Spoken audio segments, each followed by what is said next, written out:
Hi, good morning. We've still got a couple of folks that I'm waiting for to sign in before we start, so I'm going to give about 5 minutes. Could someone do me a favor and post in the questions area and let me know if you can hear me? Thank you.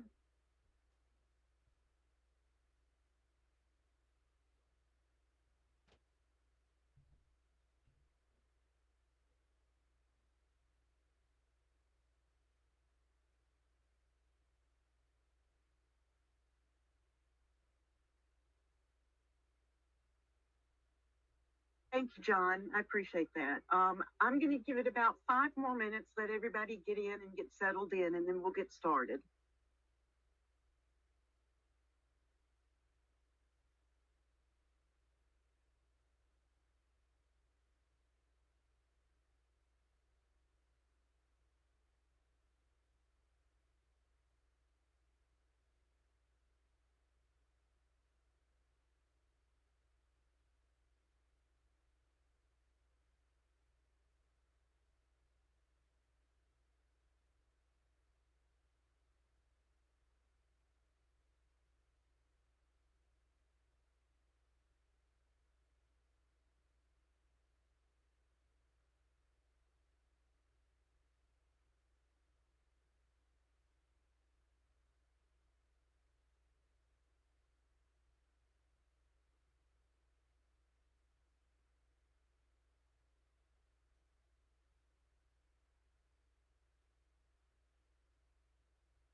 All right, everyone, we're going to get started. Good morning. This is training for archaeological resource protection, specifically for law enforcement. And I'm so happy all of you were able to make the training today. I am Paulette McFadden. I am the person you'll be working with on any kind of cultural resource crimes that you're going to be working on in the future. I'm going to start off by saying we've got a couple of challenges here. I'm working from home, and I have two large dogs that tend to like to bark at everything. So you may hear a dog bark randomly throughout the training, hopefully not. Secondly, this is a recorded webinar, and I will make the recording available after the webinar is over so that you can go back and refer to it if you need to. So let's get started. So as I said, I'm Paulette McFadden. I'm actually a geoarchaeologist, which means that I use geological methodology to, along with archaeology, to answer some of my research questions. And in the past, I did a lot of work on environmental change and coastal populations. I now focus mainly on archaeology of the pre-Columbian populations on the Gulf Coast of Florida. I got my PhD from the University of Florida in 2015 and did a year of postdoc at the Florida Museum of Natural History after that. I need to change my slide. This is an old slide. I am actually now the supervisor of public lands archaeology, working with the Division of Historical Resources with the Florida Department of State. So, government is kind of like these, the Russian nested dolls. I'm sure you've all seen those. We are an executive branch under the Florida governor. So the Department of State of Florida is directly led by the governor. And within the Department of State, we are the Division of Historical Resources. So we basically deal with anything and everything that's historic in Florida. We, within that division, we are in the Bureau of Archaeological Research, and that means that we deal with all the archaeology on Florida state lands. And then way at the bottom, there's me at Public Lands Archaeology. I'm the supervisor of that, so my section is responsible for every archaeological site on Florida state land, and also any land that is controlled by Florida. So that would be lands that have easements, things like that on them. So just a little bit of background about what BAR does, or the Bureau of Archaeological Research. As I said, we are the state's archaeology program. We were responsible for all of the sites on state land. We are also responsible for carrying out archaeological surveys, particularly on lands that we just newly acquire. We assist and consult people that are, planning development in certain areas. And also, it doesn't have to necessarily be state land. We're happy to reach out and help anyone that is concerned about cultural resources on their properties. The underwater program really does most of its work on historic shipwrecks all over there. However, there are a couple of sites that they've worked on recently that are underwater that are very old pre-Columbian sites. They also are responsible for aquatic preserves throughout Florida, and so anything basically that is below the mean high water mark is the responsibility of the underwater program. And underwater program, the Florida state waters, they're called sovereignty submerged. So any waterway that is navigable, excuse me, I hate that word, that you can get a boat up and down, or lakes that are over, I believe, 80 acres, and of course the coastal areas are all part of Florida state property. So any crimes that are committed there would fall under the statutes that the state of Florida has for historic resources. We also have a collections and conservation team. Every artifact that is found on state land that is given to collections goes into curation and is basically protected and preserved in perpetuity. We have, I think the last count was over 3 million artifacts that we have in collections. Now, those aren't all in boxes in the basement. A lot of our collections are loaned out to museums. Researchers can borrow collections to do research on some of the artifacts that we have. So we've got, and this is all throughout the United States. We even have a couple of, sorry, there's the random dog bark. We also have some things on loan, for instance, in Spain, because some of the shipwrecks off the coast of Florida came from Spain. We also have French, at least one French shipwreck that we have some of the materials from that on loan to Spain or to France for them to put in their museums. So we really deal with a lot more than just people in Florida. And conservation, we are really proud of our conservation team. We have one of the largest conservation laboratories in the United States. So that's something to really be proud of here in Florida. We have huge tanks. We can conserve these huge anchors from shipwrecks. We find pre-Columbian canoes underwater, and we're able to put those in, these big vats and preserve those. So we really, and it's a state-of-the-art laboratory, so I can't say enough about them. They have so many wonderful things that they have preserved for people to see. So that being said, we also have tours of the collections facility. So if any of you happen to be in the Tallahassee area, just give me a call and I'll make sure that we can get you into the collections facility and you can see all the wonderful things we have there. So part of my position as supervisor, I'm also the law enforcement coordinator.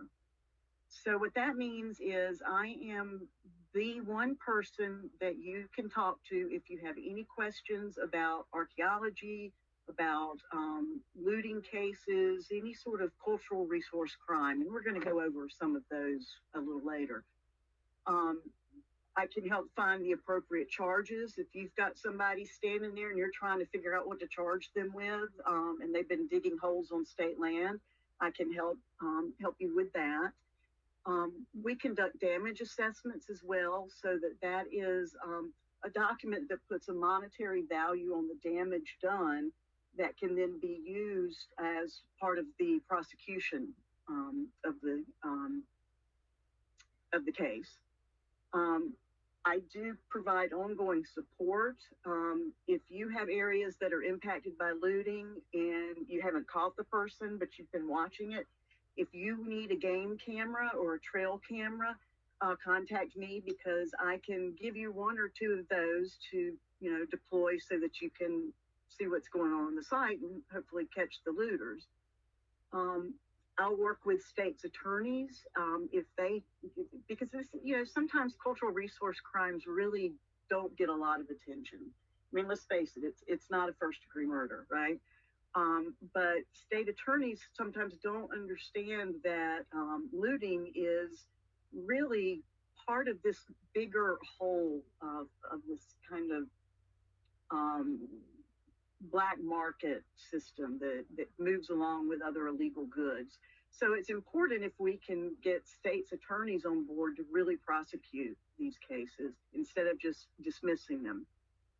I'm available for depositions as court witnesses, and I do work with people on cases that are on public land and also private land. So just because it's not on state land doesn't mean that I can't be involved in helping with a case. So I'm going to give you a crash course in cultural resources. So, and you're going to see me use these terms kind of interchangeably, some of them. Historic resources are basically any prehistoric or historic district, site, building, object, or other real or personal property of historical, architectural, or archaeological value. That is how it is defined in the statute. Historic resource sites are places where these materials have been left, right? So if you look here at Pad 19, Cape Canaveral, right, that would be a historic resource site. Then we have archaeological sites. These are places where human activity occurred and material remains were deposited and left. So these are often buried. But things like, you see the old bottles here, and of course the beautiful projectile point there. These are all materials that people have abandoned. I mean, you think about it, when you move, you don't leave your good china behind, right? You take it with you. So a lot of material that we see is basically, broken pottery and things that people have lost.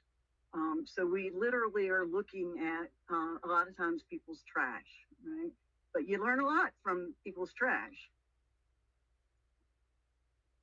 Some examples of these historic resource sites would be, for instance, a Indian burial mound. You can see in the picture here in the bottom right-hand corner, that is a mound.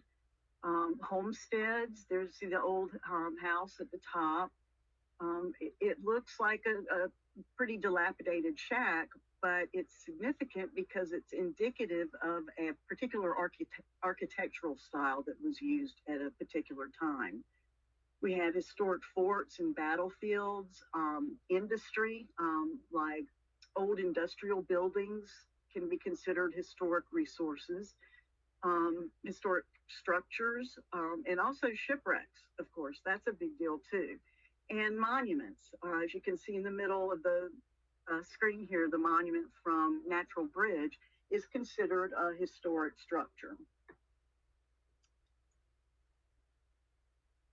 Archaeology is basically the study of human past through the material remains, through the things that they have left behind. It is a subfield of anthropology. And anthropology is the holistic study of all human history and culture. So if it involves humans, anthropology has some subdiscipline within it to cover that. So there's things like medical anthropology that looks at the way different cultures view medicine and maybe treat illness. There's within archaeology, which is a subfield of anthropology, there are actually two sections. One is the historic archaeology, and they deal with things that are in our recent past. So anything that happened after Columbus is considered historic archaeology. Now, typically in the past, it's been called prehistoric archaeology for anything that predates Columbus coming to the New World. But I don't like that word, and it's kind of falling out of use because it suggests that these people didn't have a history, and that's just not the case. There were humans in Florida as early as 14,500 years ago. So if you think about the whole history of people in Florida, a lot of that history happened before Columbus got here. So we've kind of gone to pre-Columbian, and in some cases we'll go to indigenous peoples, things like that. So because anthropology is the study of humans, it's about finding out about the human past. So archaeology is not about things. Now, that's a gorgeous point that you see on the screen there, but in isolation, that point doesn't tell me anything except sometime in the last 5,000 years, somebody sat down and made that point. Well, that's not helpful, right? We're interested in the story. Who was this person? What was his community like? What was his environment like? So it's not about things for us. It's about people. What can those things tell us about people? So, that's one of the big differences between people who say they're avocational archaeologists and a lot of times looters think that they're learning about the past or preserving the past in some way. But what they're really doing is destroying it because they're taking it out of context. We have certain methods that we use in archaeology when we're doing excavations, and I'm going to give you guys a couple of seconds to think about this. Why do you think we dig square holes?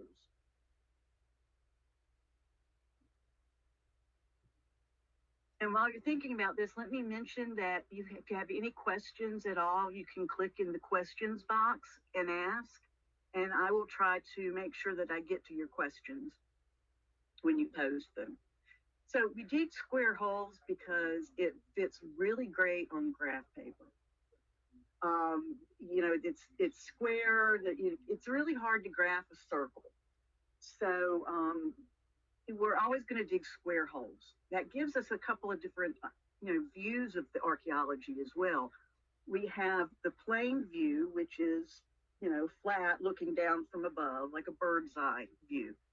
And you'll notice the floor of this unit on the left is nice and flat and even, and they're even troweling it off to get it nice and even. That's so that we can see in plan view what's going on under the surface. And then we also have profile view or worm's eye view. So think about sitting in the middle of that unit and staring at the wall. And we do that because we can see changes through time. If you look at the picture on the right-hand side, you can see the different colors of soil that are in that profile of that particular excavation trench. So we're looking at changes through time in that way. And in plan view, we're looking at changes across space. So I'm going to give you some basic terms here because you're going to hear me throw out these words throughout the webinar. An artifact, that is pretty much any object made, modified, or used by humans. So anything around you, if you look around wherever you are, if you're in your vehicle or in your home or in your office, there's probably not much of anything in there with you that is not an artifact. Even if you have a stuffed deer head on the wall, it's still an artifact because a human has manipulated and modified that, right? So we are surrounded every day by artifacts. And I've said the word context a couple of times. I've got just a little kind of exercise that I like to do in the classes to maybe explain why context matters. So if you're out in the, walking in the woods, just looking for, anything, just checking up on things, and you run across this Keystone Light beer can. So in isolation, what do you know? Well, somebody, male or female, opened up that beer and drank it right there in the woods and then threw the beer can away. That's all you can really tell. But say you find that beer can near this lean-to. Well, that widens the story a little bit. Whoever drank the beer may have camped there. And then you see the hearth. So that definitely suggests they were there long enough to at least start a fire. And it looks like a pretty good sized fire, right? So you could probably infer that they stayed overnight and drank a Keystone Light in their little hut there that they built or lean-to. Oh, and that's near the hearth. So now we know that somebody had a nice fish dinner along with their beer while they were camping. And they caught the fish themselves. There's the fishing gear that you find along with all of these other items. So we're starting to tell a little bit more of a story about this person or people that are associated with this beer can. So now we know that they chewed red man, went fishing, caught a fish, ate a fish, built a fire, cooked the fish, ate it while drinking a Keystone Light beer and then sleeping in their little lean-to. And then you find this in association with it. It's a knife, and I don't know how well you can see it, but it has Henry J. Nelson on the handle. So now you've got the person's name, right? So look at how much you can now learn about this one point in time where Henry J. Nelson was interacting with that particular environment. So that's why context is important. If you took everything else away except the beer can, you really wouldn't be able to learn much from that, right? So archaeology is the same way. If you take something out of context, away from everything else it's associated with, it's worthless to archaeologists because it's the information that we get from things in their context that enable us to tell our stories. So excavation units, I showed you a couple earlier. Again, they are nice square units. We dig them in levels so that we can tell through time if there's any changes, right? So common methods are that we dig 10-centimeter levels. So we dig that 10 centimeters, we screen all of that material, put all of that material in a bag, clean off the bottom of that particular unit there, and we'll draw map plans if we see any stains in the soil or anything like that. We'll take level measurements to make sure that the level is as close as possible to being perfectly level. And we'll take notes, we'll note what the soil looked like, everything, anything we can think of. Because archaeology is really one of the only disciplines I can think of that actively destroys their data as they collect it. So once we dig this unit, anything that was in the level above what this gentleman is working on now has been destroyed. All that's left of it are the copious notes that we take and the artifacts that are in the bag.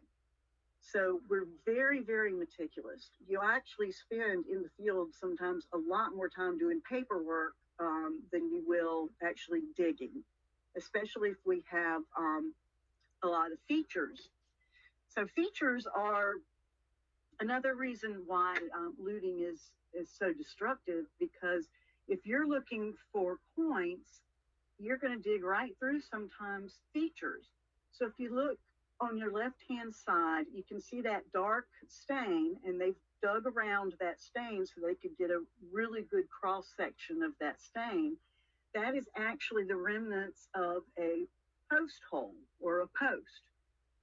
So a wooden post at some point, likely thousands of years ago, was put in as part of a structure. And as time goes by, that post wears or rots away, or it burns or something like that. And all that it leaves is that dark stain.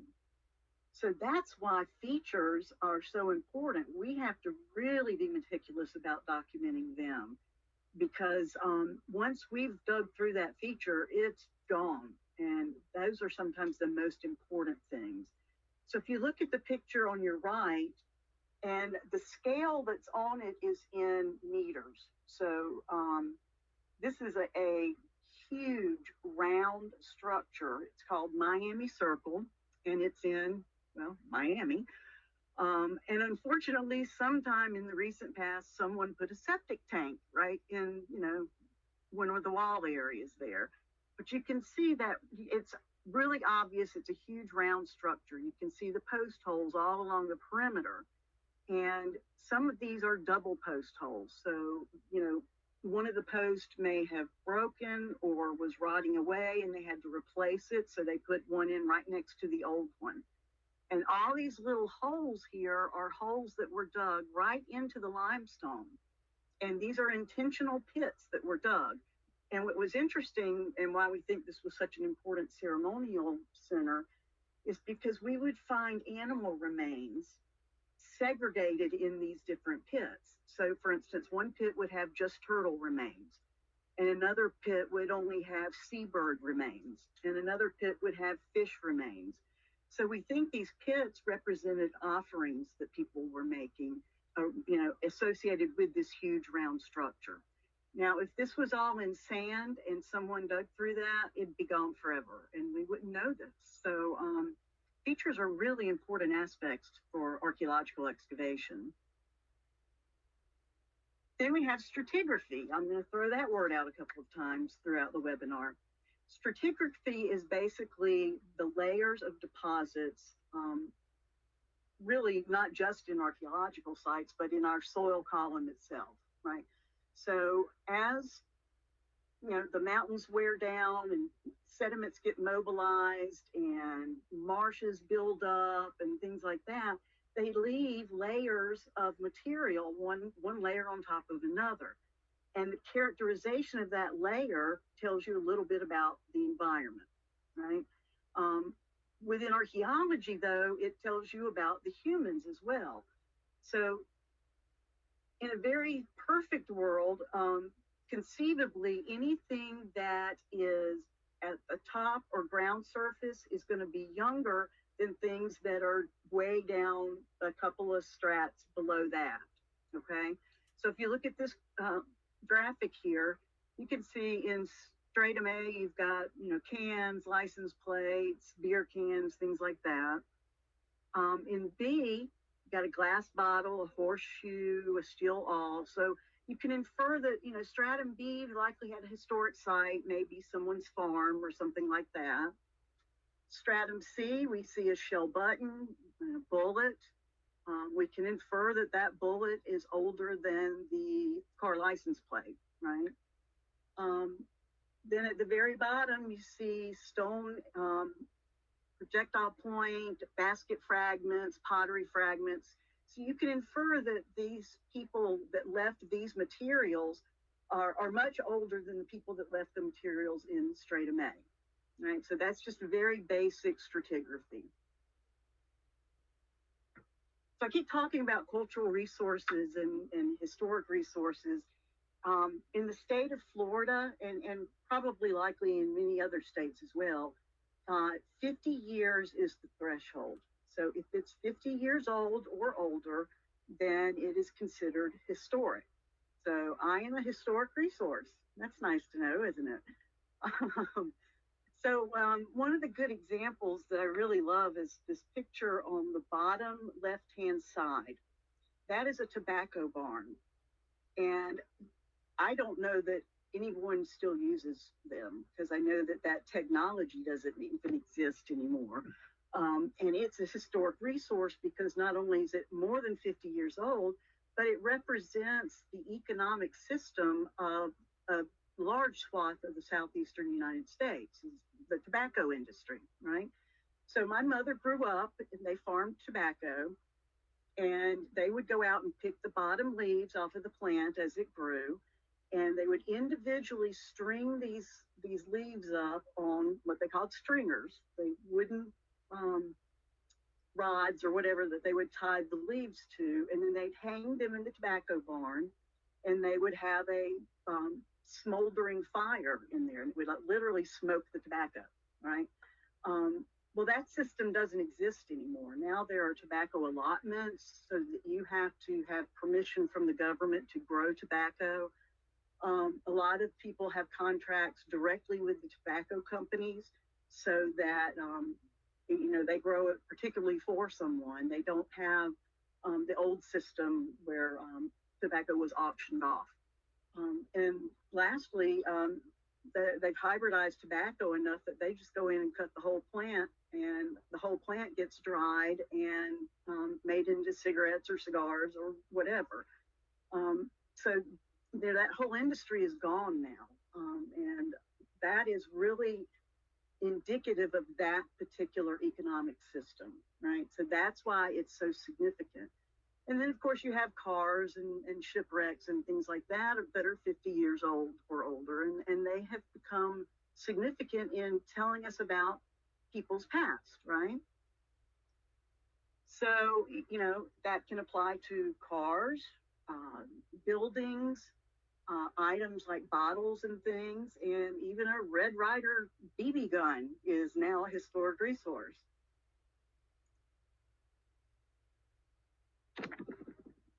So I'm going to run you through real quick a very brief prehistory and historic timeline in Florida.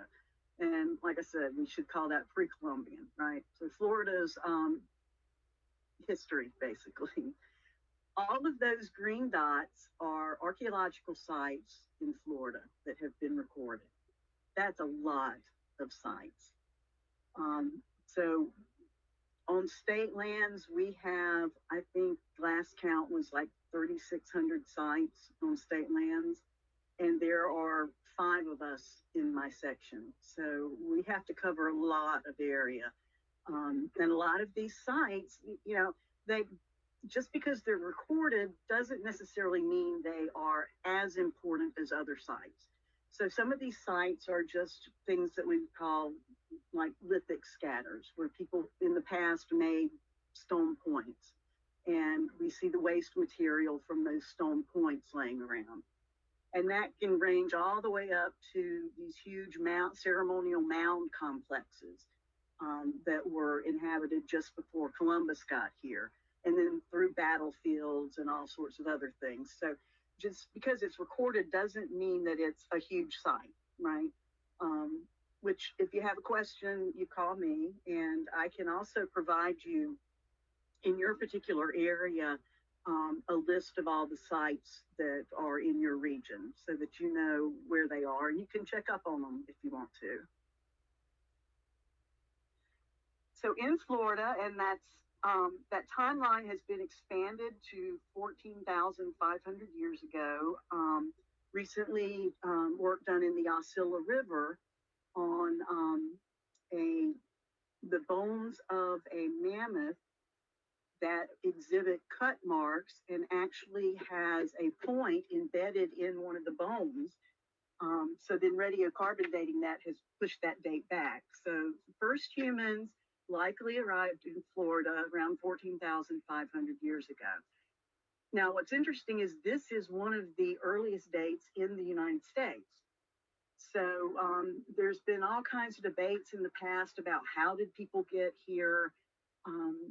And, you know, the prevailing theory for a long time was that they came across Siberia and down into the U.S. there when there was an ice-free corridor. When towards the end of the Ice Age, this corridor opened up and people could literally walk from Siberia down to Alaska and then into the United States.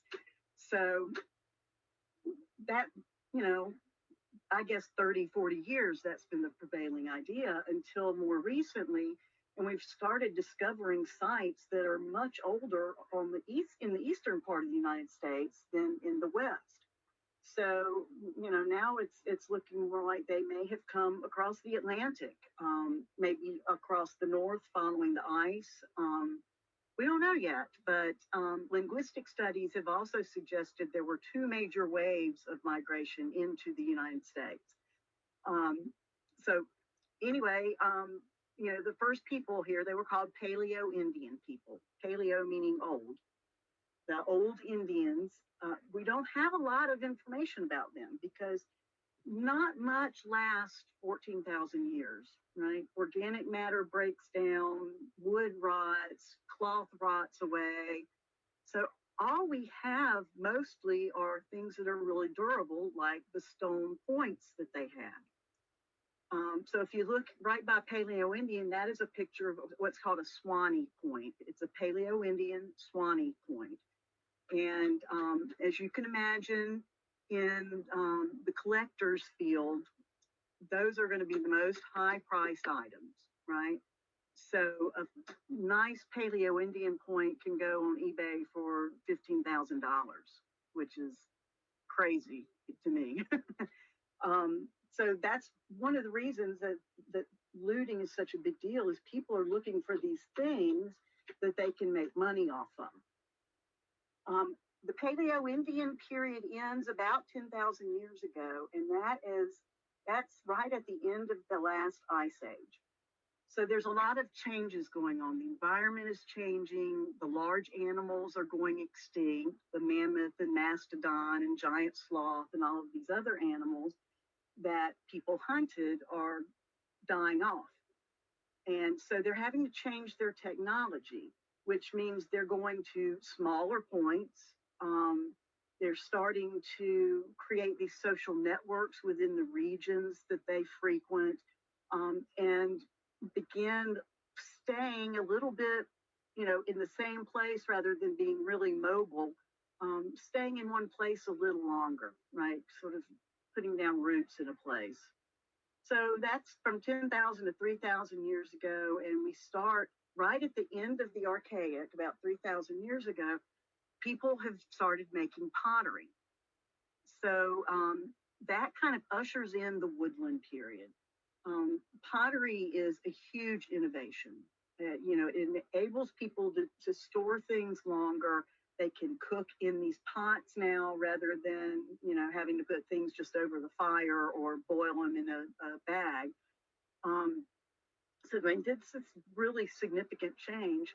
And with that comes this increase in sedentism, which means they're staying in one place year round. And they start building monuments and they start decorating pottery in different ways. And as we get towards the end of the woodland era, people have started really, no kidding, become regionalized. So that people in North Florida are doing things very differently from the people in South Florida. Pottery styles are different, lifestyles are different, the way they set up their villages are different. And likely by this time, you've got language differences as well as cultural differences.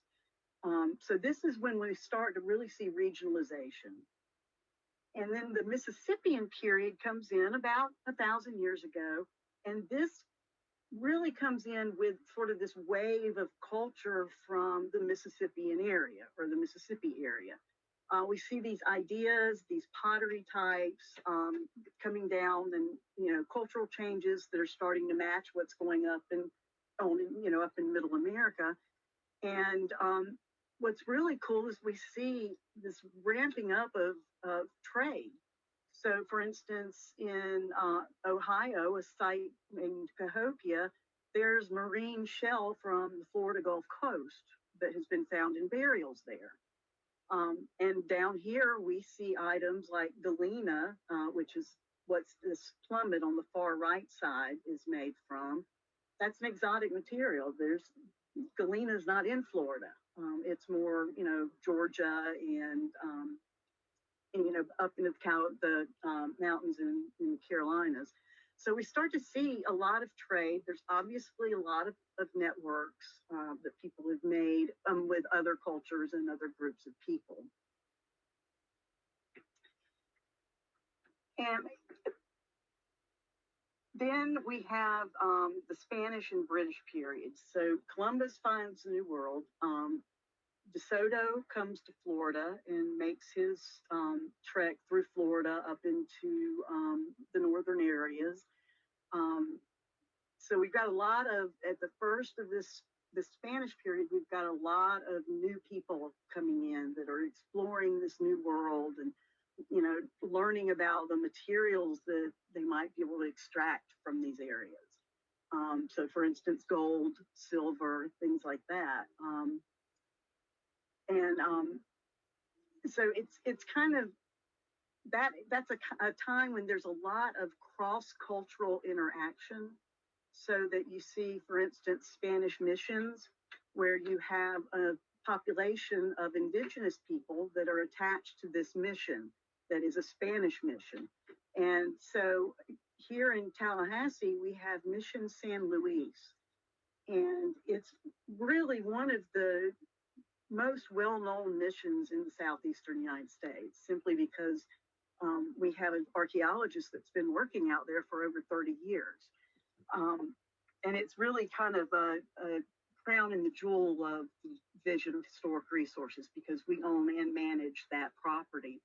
But what's interesting is you can see the Indians that are living with the Spanish at this mission are still making pottery using the same materials that they always used, but they're starting to make it in a form that mimics what the Spanish people are using.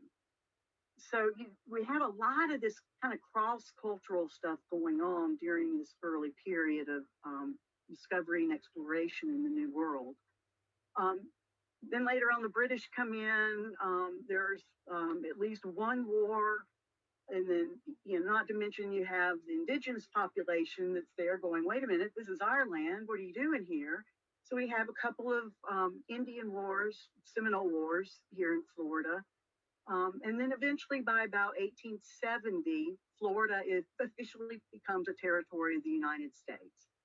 A lot of I'm kind of going through this really swiftly because these are all artifacts that you're going to recognize, right? You know what a belt buckle looks like. You'll recognize coins, things like that. So it's really the pre-Columbian stuff that I prefer to spend more time on because it's stuff that you probably are going to be less familiar with.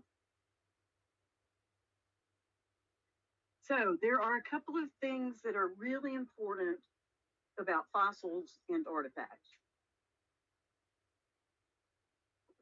They're not the same thing. So fossils, are remains of a plant or animal that existed in some past geologic age, right? Like the, early Pleistocene or the Zoolithic or, one of these past epochs, right? They are preserved, and most of them over time basically turn to stone because the material that they're in over time gets replaced by more stone-like material, right? And there's an in-between stage that's not necessarily fossilized yet, but it's called mineralized, where we start to see it's sort of a transition between what's left of the original thing, let's say a bone, an animal bone. The original bone still has the original bone material, but there are areas of it that are starting to turn to rock, right? So that's mineralization. Artifacts, however, are things that are much more recent. In Florida, possibly up to 14,500 years old. And it's anything made, used, or modified by humans, right? So with the exception of at the very end of the last ice age where humans were hunting mammoth, nothing that is fossilized has had any contact with humans during the time that that organism was alive, right? People did not put saddles on dinosaurs and ride them. So, for instance, this at the very top right-hand corner, that is an artifact, right? That is a piece of stone that someone has manipulated to make it a particular shape, right? In the center, though, that is a large megalodon tooth. Megalodons were extinct way before humans ever came into the picture, right? So that is a fossil. So if you look at you have the artifact here, you have the fossil, but here's where it gets kind of complicated. So humans found these things in the past, just like we do now, and manipulated them. So once a fossil has been manipulated by a human, it becomes an artifact. So if you look at the bottom left hand of your screen, that is a fossilized shark tooth, but it's had a hole drilled in it. So now it's an artifact, right? So when people are fossil hunting in Florida, and we're going to go over this in just a few moments, but the problem is a lot of times they don't recognize the difference between a fossil and an artifact. They think they're the same thing a lot of times. But even if they find a true fossil that's been modified, they don't realize that it's now an artifact and they can't collect it. So we're going to go through a couple of pictures here, and I'm just going to give you a second to think about what this might be. So that is definitely a fossil.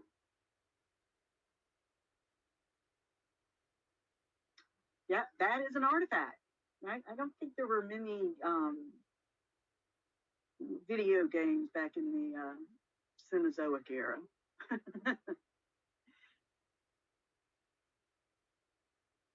That is a fossil. That's a tooth. That is also a fossil. Oh, it is a piece of stone, but if you look at it, it's got a hole drilled in it and it has lines etched in it. So that is definitely an artifact. All right, here's the trick question. That is actually an artifact. And the reason is that is an animal bone and it's mineralized. You can see, especially where the marrow is, it's starting to turn to stone, but it has cut marks on it. So those cut marks are indicative of people removing flesh from the animal. So they probably hunted this animal and they're butchering it, right? So it becomes an artifact now. So, and that's really a problem when people are collecting fossils. They don't know to look for simple, little small things like cut marks on bones. But these cut marks are, if it's found where it was deposited thousands of years ago, that's part of a site and is in association with other things in that site. So it really needs to remain in its original context. So in Florida, for $5, you can get a fossil hunting permit. And that's Florida Statute 1004.57 and .576. It's basically outlines the, how paleontological things, fossils, are to be treated by the state, right? So the state recognizes these are important resources, and any fossils in Florida on state-owned lands are vested to the Florida Museum of Natural History. Within this statute, it lays out what it's unlawful to do in association with these things. You can't destroy, deface, purchase, sell, trade any paleontological or fossil materials found on state land in Florida, right? It is a misdemeanor with a fine up to $500 or imprisonment up to 6 months. And you have to forfeit all those specimens that you've collected to the state. But for $5, you can send in the application to get a fossil hunting permit, which gives you permission to hunt for fossils on state lands. And usually that's in rivers, right? There's an exception to shark's teeth. Shark's teeth you can collect without a permit. So this permit, there's a couple of issues with it. Number one, the rule that is used for this particular permit program is part of the education, an overall education statute. So it's not necessarily the same as, for instance, the Florida state statute that governs archaeological permits, right? So it's through a university rather than being through the Florida government. This permit specifically says that people can dig, they can move sediment around, they can, do whatever they want to do to get these fossils. And once a year, they have to send in a report that shows what, everything they've collected. And the report consists of what did you collect, what area did you collect it? And that's it, right? So there is absolutely zero oversight of this program. So while it says that you can dig for fossils, what they don't say is, or at least not on their website, they don't say that you have to get a DEP permit if you're going to move any sediment. And if you're on an archaeological site, you have to get a permit through the Division of Historical Resources. So these fossil permits kind of became a cover for people who were looting archaeological sites underwater. And it's a loophole that has really, it's caused me quite a bit of agony, but I know it has law enforcement as well, because it's hard to prove that someone it's collecting artifacts rather than fossils, unless you just happen to have a dive team right there nearby that can go while the suspect is still there and prove that this person was digging in the river and collected these artifacts. So when we do have cases that, you know, we think might be really good, the state's attorney throws them out because, you know, people can argue, well, I didn't realize it wasn't a fossil. I thought it was a fossil. Or, you know, I didn't know it was an archaeological site. So, you know, I didn't know I couldn't collect here. So we're working diligently with the fossil permit program through the Florida Museum of Natural History to close that loophole. And I'll talk a little more about that later on in the webinar. So the biggest thing that you're going to find at a pre-Columbian site is going to be stone material. And usually it's going to be flakes. Flakes are the material that is removed from the stone as it is worked down to its final form. So if you look at the picture on the upper right-hand side, all of that material on the outside of that point that's been made is material that has been flaked off. It creates very specific looking kinds of materials. To use the fancy French word, débitage. I think archaeologists in the past few decades just thought it sounded cool, but literally it's waste, right? It's waste flakes.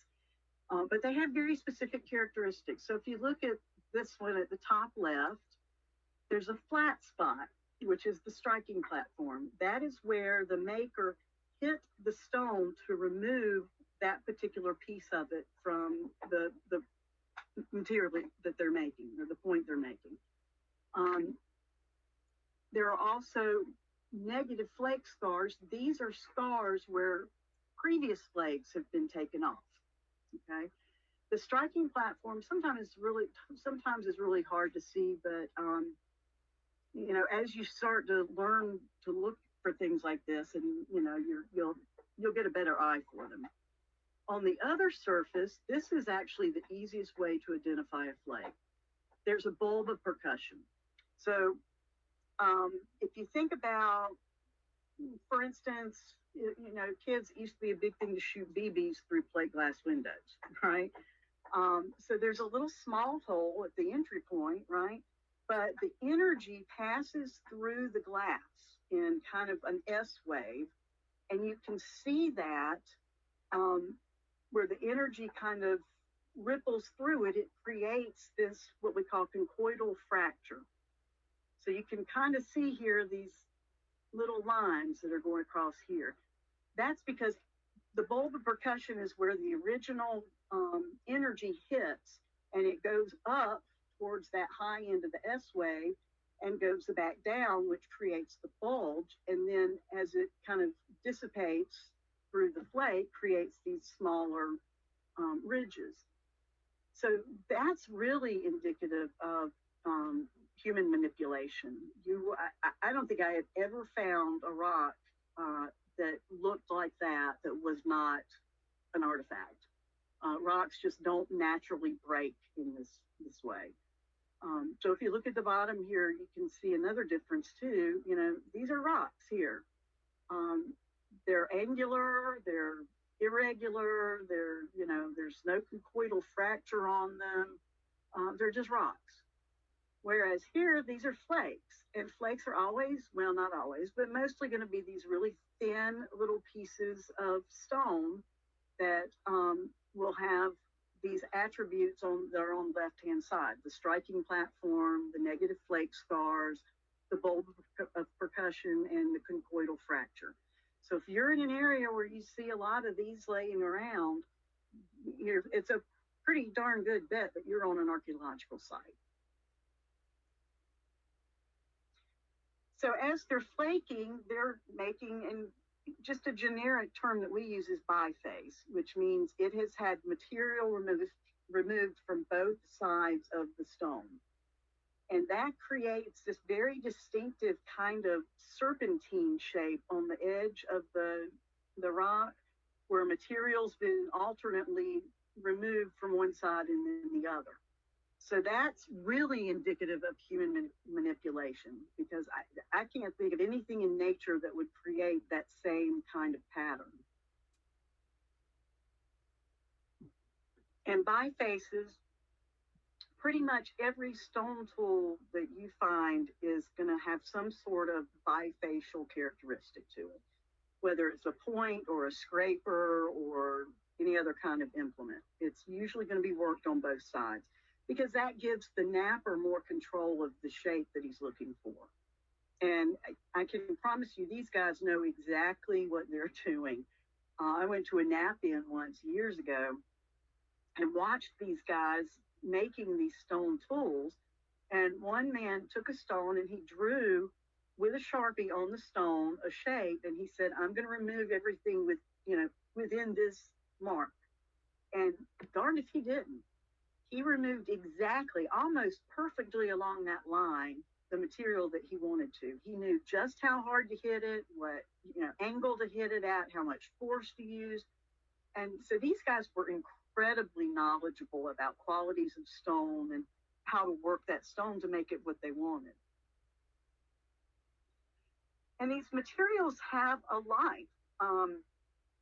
So usually they start at the quarry. The quarry is the source site of the material.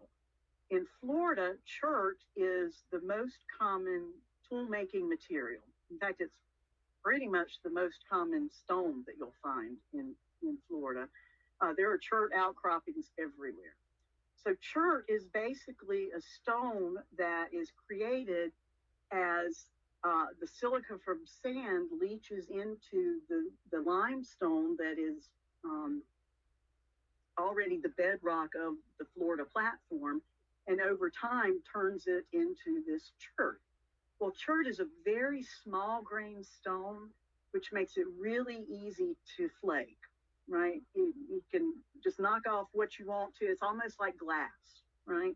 If you think about that in opposition to, say, granite.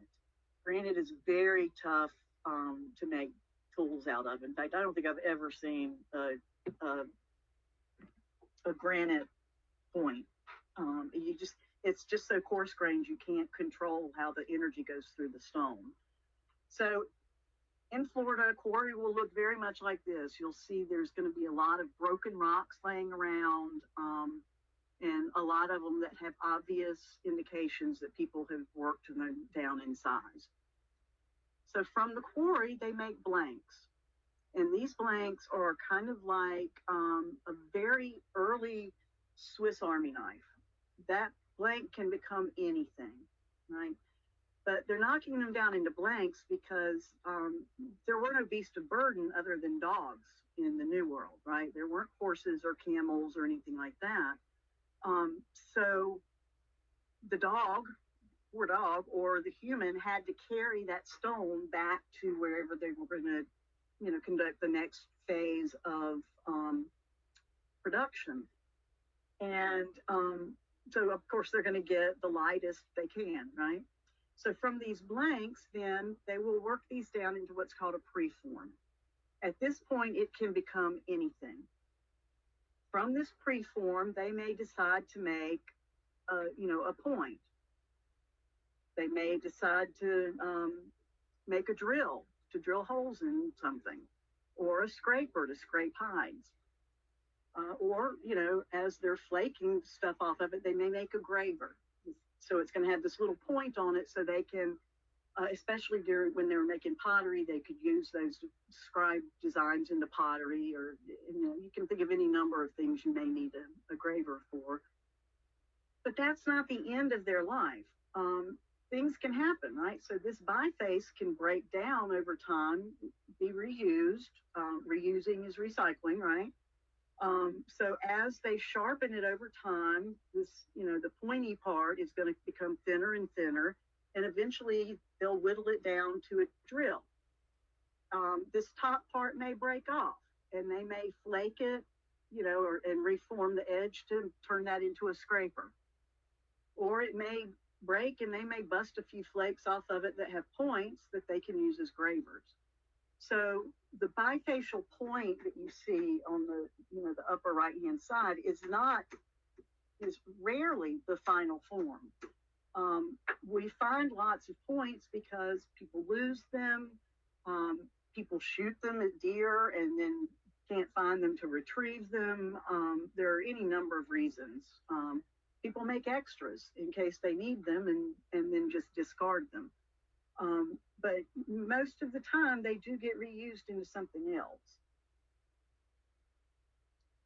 So us scientists, we like to put everything in neat little categories and boxes, right? So, and this is in your Diagnostic Artifacts of Florida handbook that I emailed to you last night. We have these different ways of categorizing them so that we can then, once you describe them, you can then define them, right? So points that are, mostly triangular shaped, that have a straight bottom and are what we call corner notched, meaning if you look down at the bottom left here, meaning material has been removed from the bottom corners to half this item. That is kind of indicative of what we would call a Kirk point, right? And that's a very early archaic point, maybe up to 8,000 years ago. So by being able to define these items helps us to create a chronology over time. So points changed over time as technology did. So we have this we have these categories set up so that we can create this narrative of how things change through time, how technology changed through time. So if you look at this particular point, I would say it's corner notched. You can see the materials removed from the two bottom corners here. It's convex. You can see the curvature at the very bottom. It's triangular, right? That's indicative of an early archaic point, right? That's a Kirk point. This one is a little later point, and this one is a really good piece to point out that while we are scientists and we like to create categories and boxes, humans don't always do the same thing twice, right? Not in the exact same way. So making stone tools, you may have imperfections in the stone. You may have someone making it that wants to make it in a particular way. There's all kinds of different variables in making these points, which sometimes makes categories difficult. So if you look at this one on the left-hand side, I would say that is,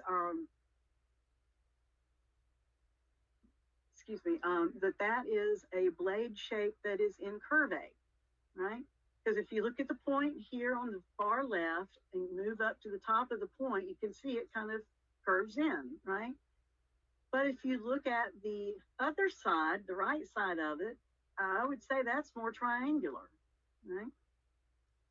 If you look at the base here, is this a chip out of it so that it's actually convex, or is that intentional and it's actually concave? It depends on which half of the point you look at, right? So we have to really kind of get an overall sense of general shapes within each category because of the variability of humans making them, right? So this is a point from North Carolina. It's made on quartz, and it is what we call a Morrow Mountain point. And the distinguishing factor is the way that the stem is created here, so that it's kind of rounded at the base, right? So we know this because we've looked at 500,000 Morrow Mountain points, and they all fall within this particular range of shape that we can then say it's a Morrow Mountain because it's more like the other Morrow Mountains than it is like any other point type we have.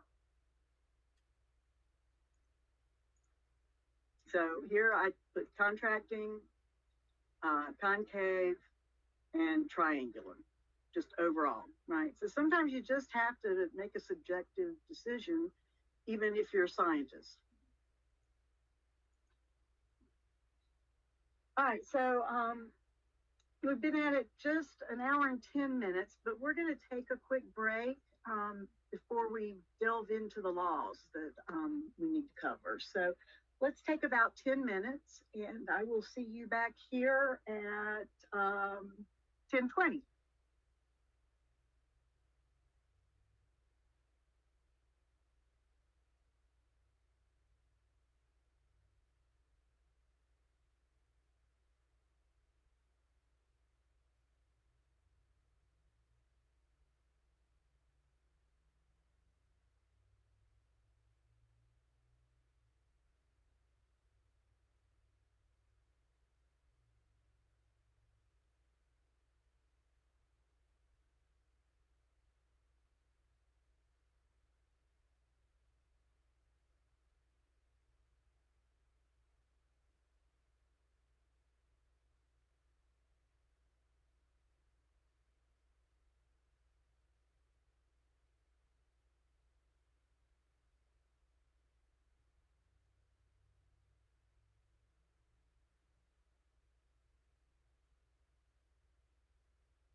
Okay, welcome back, everyone.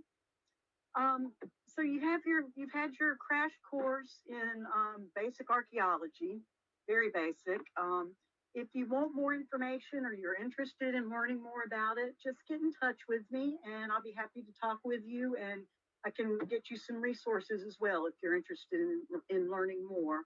I do want to mention that at the conclusion of this, you will receive a certificate of completion along with an agenda. So I can't promise what your particular agency will accept, but it may be acceptable as any kind of training requirement that you have.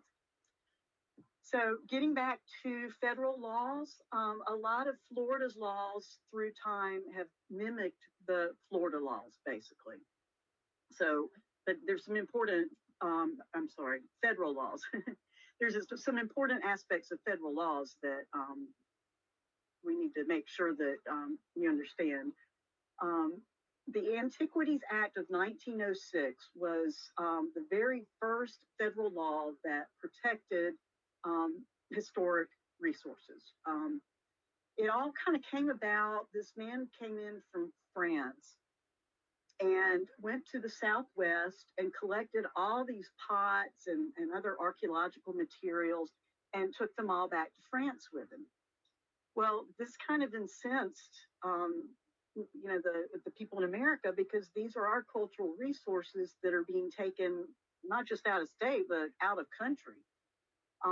So they established this law that would protect resources, and it established a permit system so that legitimate, as it says in the law, legitimate archaeological research could be done on federal lands, but that they still had oversight of who could do the research and what kind of research could be done.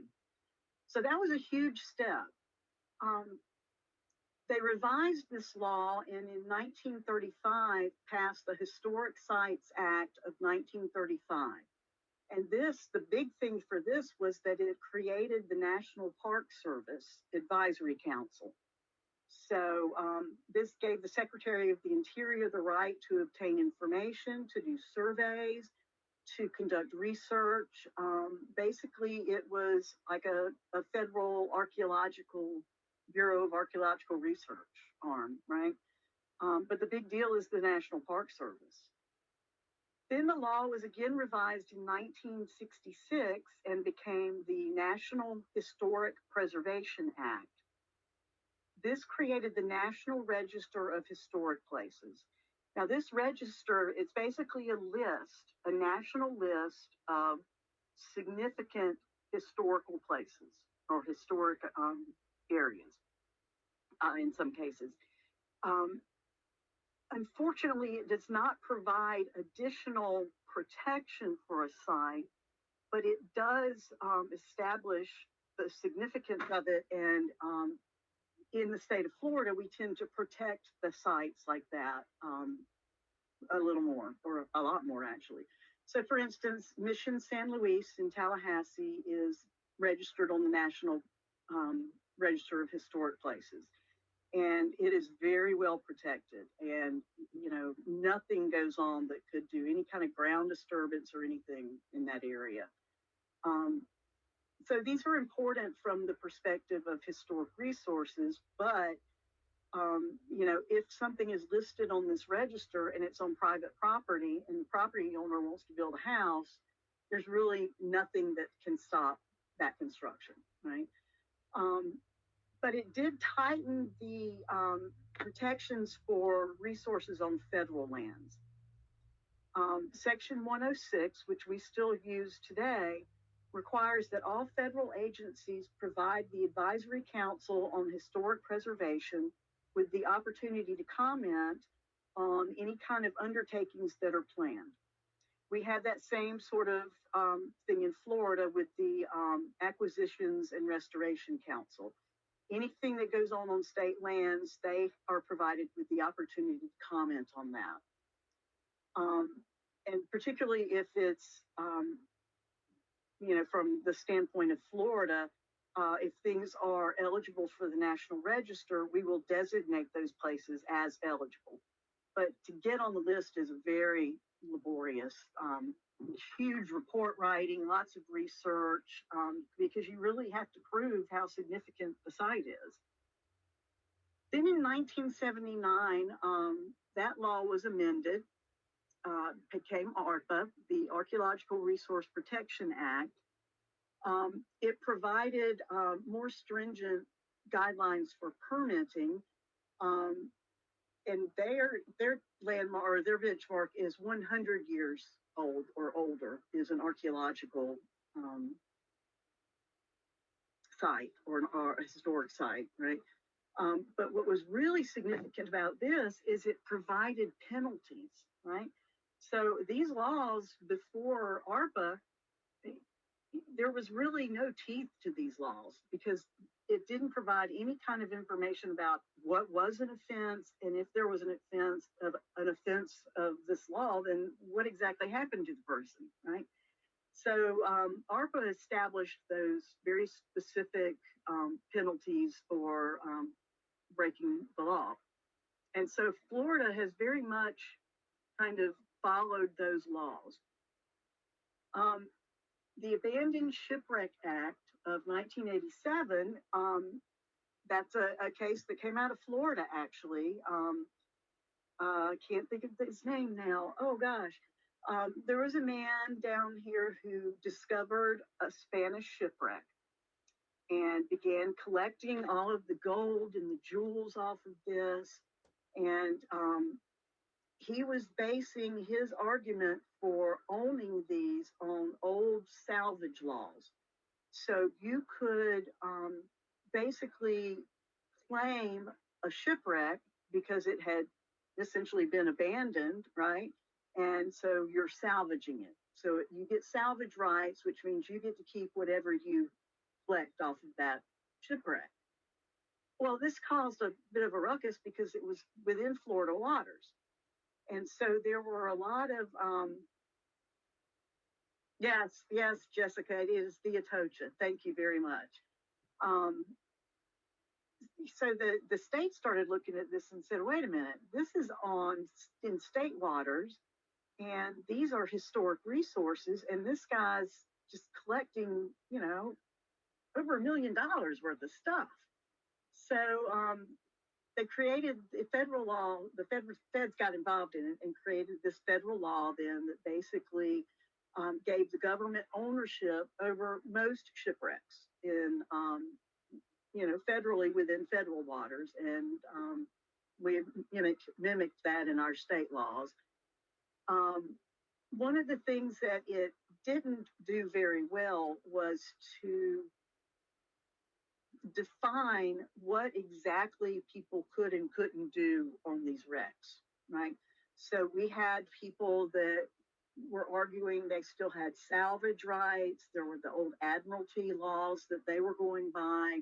And this Shipwreck Act doesn't really address the old admiralty laws. So we just had a case a couple of years ago with the French over a shipwreck, the Ribeau, that's here in Florida. And France claimed ownership of that. And we had a group of salvagers that argued that they were claiming salvage rights on the ship because it had been abandoned.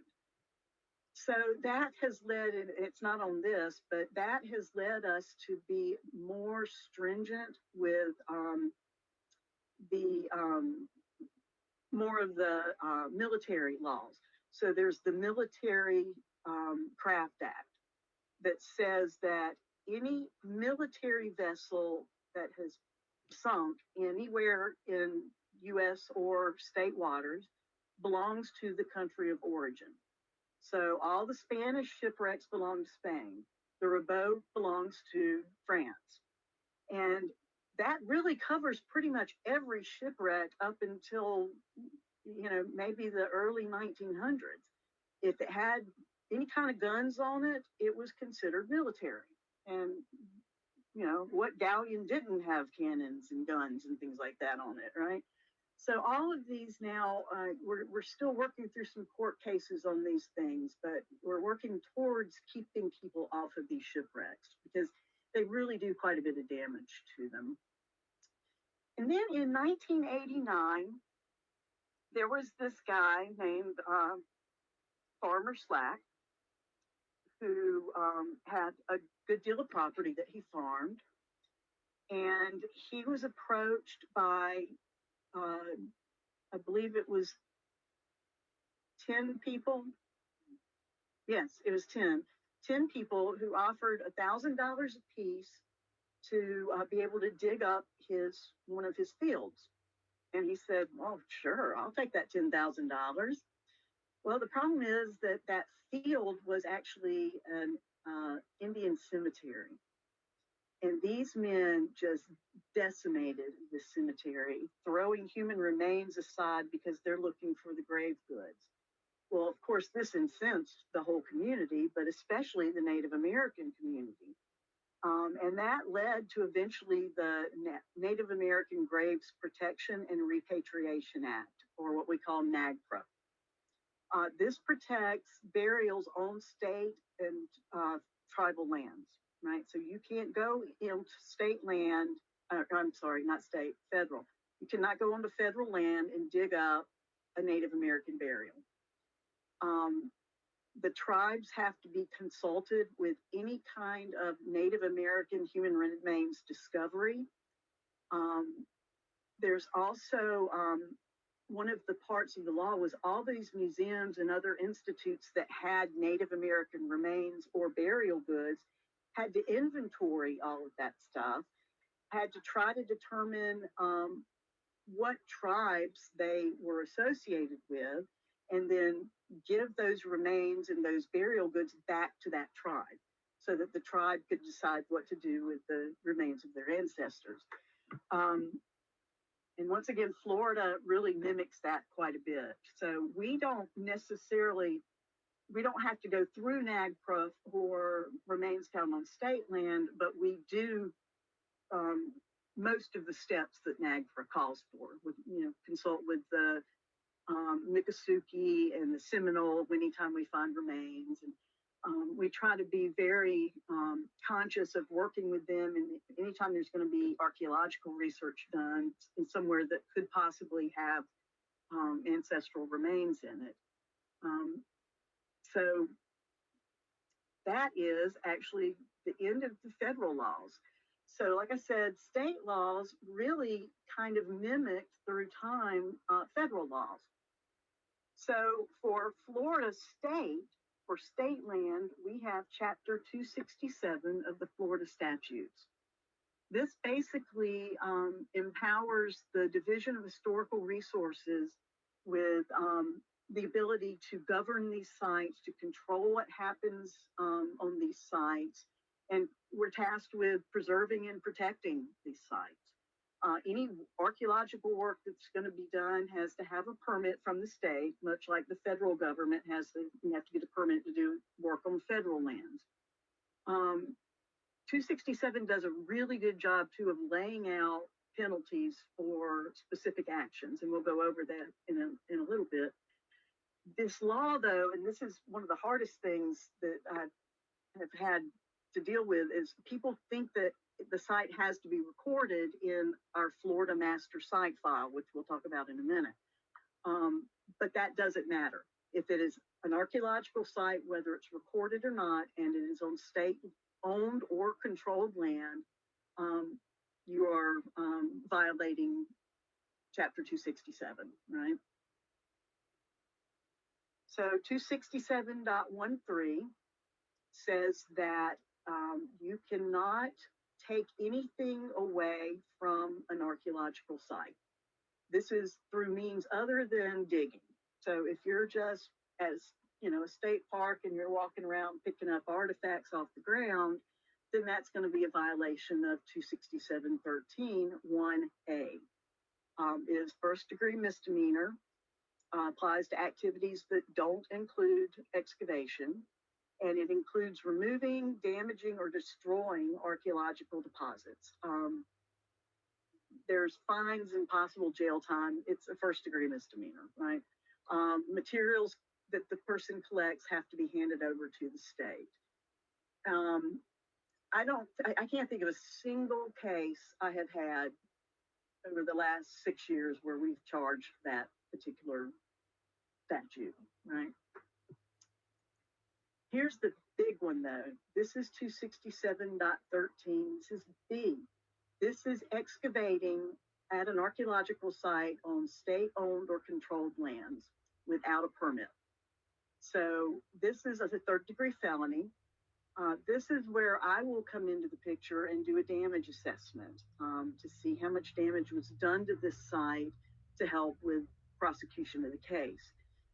All materials connected with the offense have to be confiscated or can be confiscated. So that means your shovel, your trowel, your car, your computer where you sold some of these things, your dog that sniffed out the site, whatever.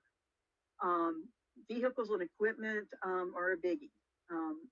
I'm told that in these kinds of cases, though, very rarely do they take vehicles because you guys have to maintain them, right? And some of these cases can take years to work their way through the courts.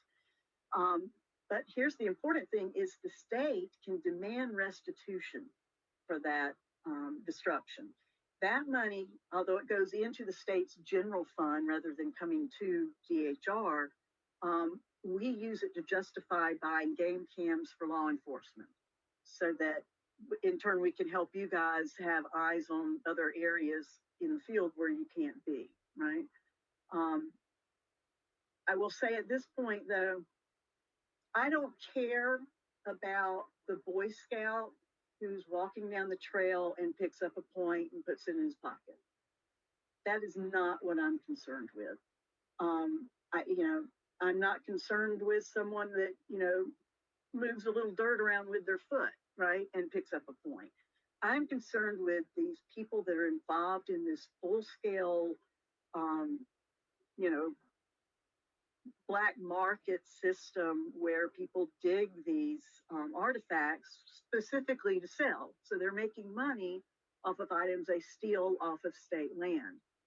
So, in some cases, we had a case where a guy had a house on the coast and he wanted to, he was right out at the water and he wanted to kind of dress the area up a little bit. So he went out and bought a couple of bushes and dug into a prehistoric or a pre-Columbian midden area that was on state land to plant these bushes. Well, he excavated without a permit in an archaeological site, but this guy he was not intending to loot, right? So FWC, called me and asked what we wanted to do. And I said, just make it a teaching moment. Tell the guy, you're not supposed to do this. This is why you're not supposed to do it. And have him, take the bushes out and put them somewhere else on his own property, which he did. And he was very glad to do that. So, not there are different levels of heinousness, I guess, of looting, right? So this person was not intending to loot from state lands. And so there's, and it's not like he was doing full-scale damage. He dug a couple of holes. So at that point, it becomes a teaching moment rather than, prosecuting this guy.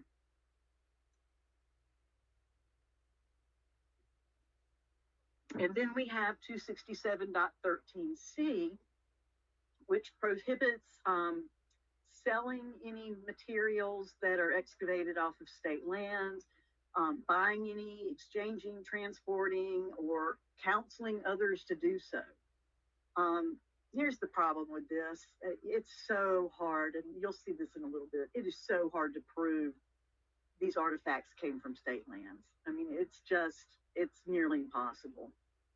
And that burden is on law enforcement, unfortunately.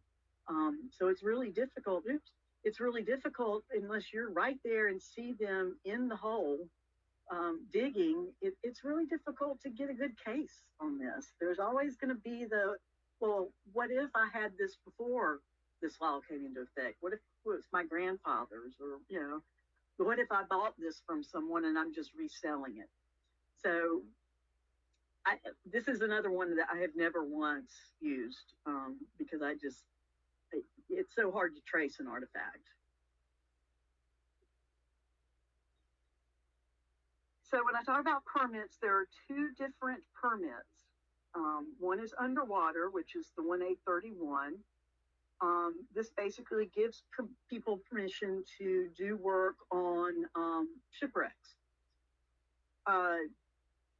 There's some sort of formula that's used where people can collect the materials and the state gets a certain percentage of them. And, we've got so many gold coins in our vault, in Tallahassee. Now, it's not necessarily the gold coins that we're interested in. It's other, almost mundane objects, but things that tell us about the life of people at sea, right? So we usually go for things that are, like plates or forks or, other items that tell a much more personal story rather than the gold. But then we found that we keep running into this Military Craft Act, right? So these people should not be on these ships. So the 1832 permit is being phased out currently. We're down to only one active permit, and that right now is in litigation because we've told him he can't renew it, and so he's suing us. But hopefully you won't have to deal with any of these kind of permits. For terrestrial lands, 1832 is the permit that is issued by Public Lands Archaeology that gives people the ability to do research on and excavation on state lands. Now, we are very protective of cultural resources here in Florida. So to get that permit, the person must prove that they are a professional archaeologist.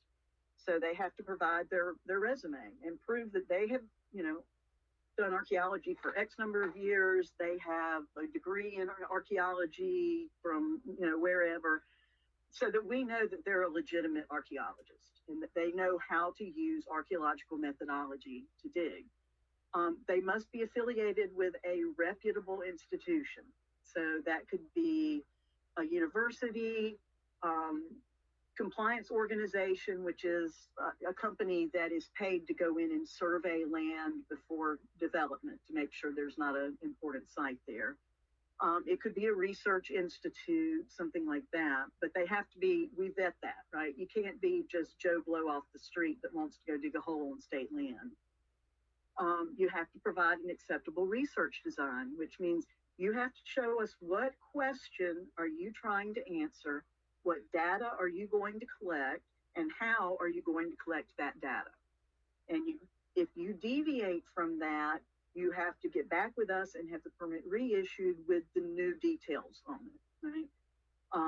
And you are only given a specific amount of time. So you have 1 year to do your field work and 1 year to do the lab work and write the report. You cannot have more than 2 permits open at any given time. So we're really protective. And of course, because 267 says this, anything found or recovered on state land gets returned to us because it is titled to the Division of Historical Resources. So when people loot on state land, DHR literally is the victim in these cases. So that's 267. If you have any questions, just pop them into the question box there, and I'll be happy to try to answer them as they come up. Before we leave 267, this 267 is the main one that we use on state land. But as you'll see later, there are also other charges that can be added, such as criminal mischief and destruction of state lands, other things like that. So 267 is not the only tool we have in our tool belt on state lands for excavating without a permit. In some cases, there are burials, especially in mound sites where we have, in some cases, these large ceremonial centers that have multiple mounds on them. It's a pretty good bet that if there's a mound, there's burial in it. So we do not dig mounds in Florida. We do not permit anyone to dig mounds in Florida. And any activity that takes place on a mound gets vetted through the Seminole and the Miccosukee because they're the ancestral remains of these two groups. And it's just because we know that there's a pretty darn good chance you're going to hit an unmarked grave. So there is a statute specifically for that. It's Chapter 872. 872 applies to all lands, public or private. And it basically says you cannot dig burials, period. If you disturb remains, if you vandalize remains, if you dig up remains and loot burial goods, it's going to be a third-degree felony. There can also be an administrative penalty added to that as well. It just depends on the case.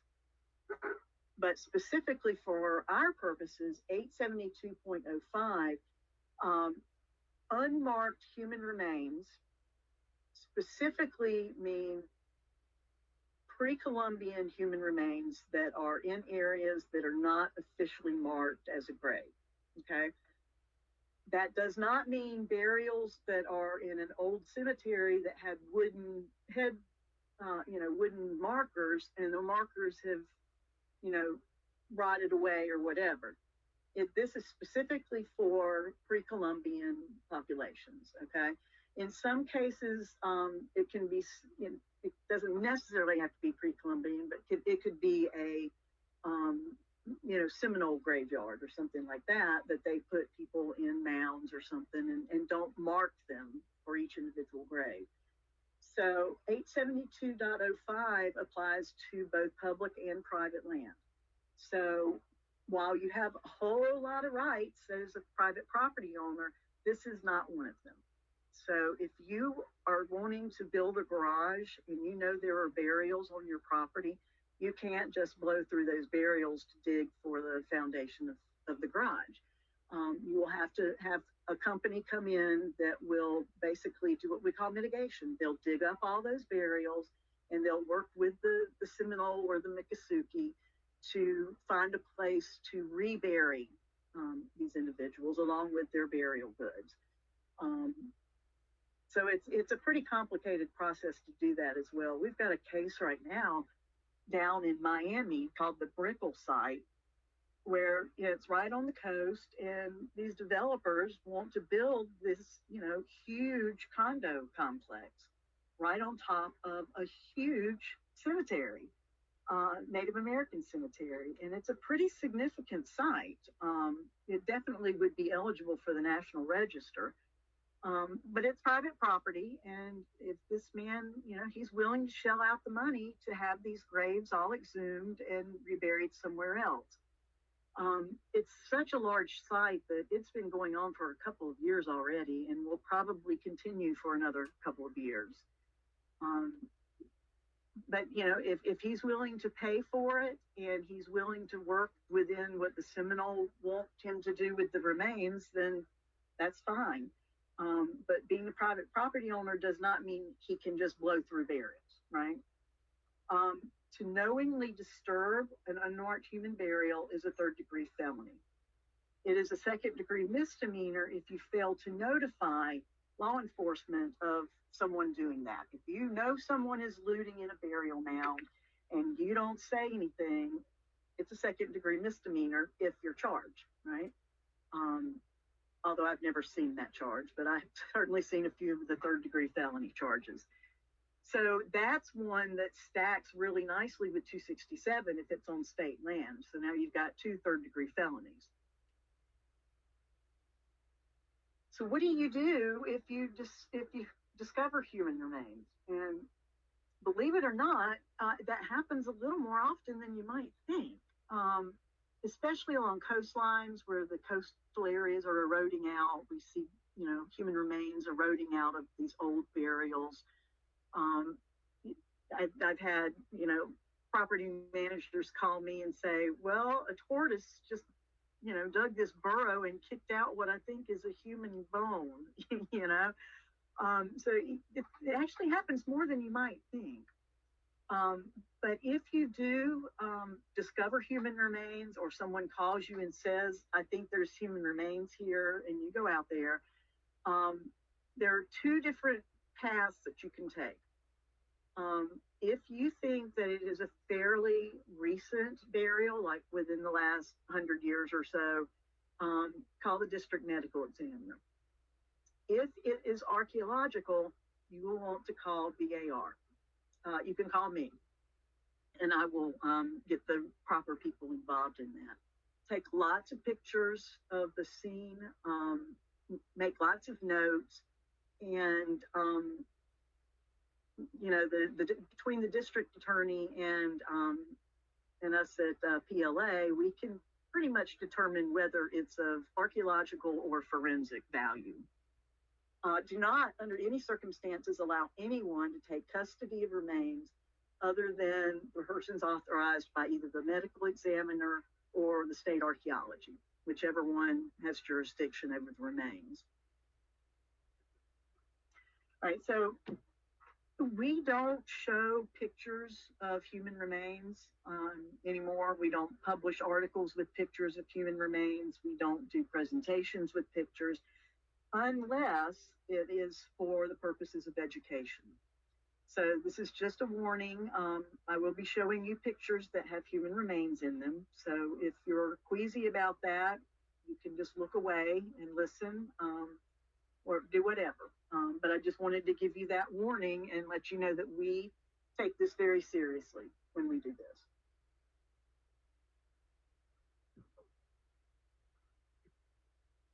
So some of the things you're going to want to note when you come upon these human remains, you're going to note the position of them.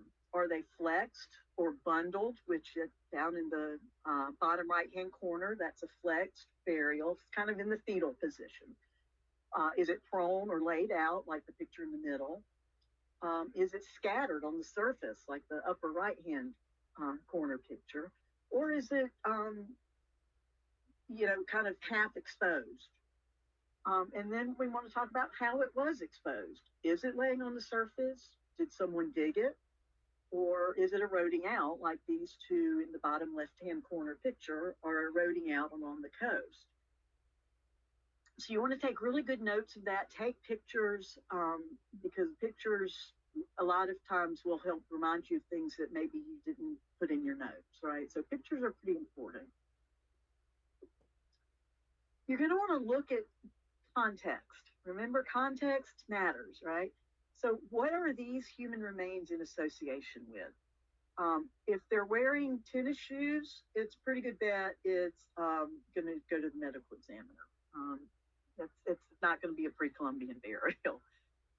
If there's what we call coffin jewelry or coffin hardware, like down in the bottom right-hand corner picture, it's pretty good bet it's historical, and therefore, you know, it is a burial, but it's not in our jurisdiction. So in that case, the medical examiner would get involved.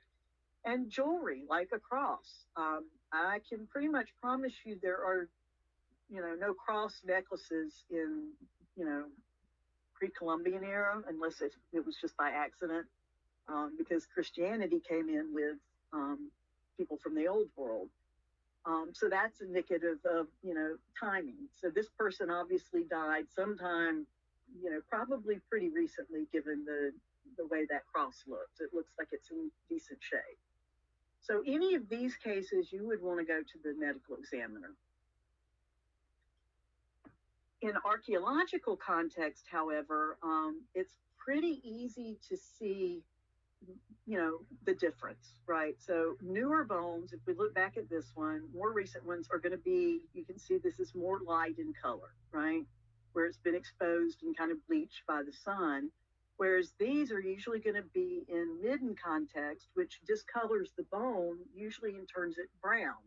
If you look right in the center bottom picture, that is a skull eroding out on the coastline, and you can see how brown the bone is. And that's from being exposed to the sediments over, you know, thousands of years that has colored the bone that way. And like I said, we see these on the coast. The upper left-hand picture is what we call shell midden. This is material that built up over the years when people occupied this particular area and put burials in it. And so because of all the organic matter that goes in with the other materials that they put in there, it has this black, oily kind of feeling to it. So if you see that eroding out somewhere, that's pretty darn good indication that that's an archaeological site. And that's where you would likely find remains eroding out of if it's right on the coastline or in a threatened area. If you are on the beach, this one, the bottom one in the center, has been dug around a little bit. You can see where they've kind of dug around it to reveal more of the skeleton. But if it's on the beach and just natural erosion, a lot of times the heads will be, the top of the head will be scoured off. So there'll be like these holes where just part of the skeleton is still buried. So it's pretty easy to see that that's not going to be modern because it's going to be discolored, number one. It's usually going to be in context with this dark, you can see the dark material all around it.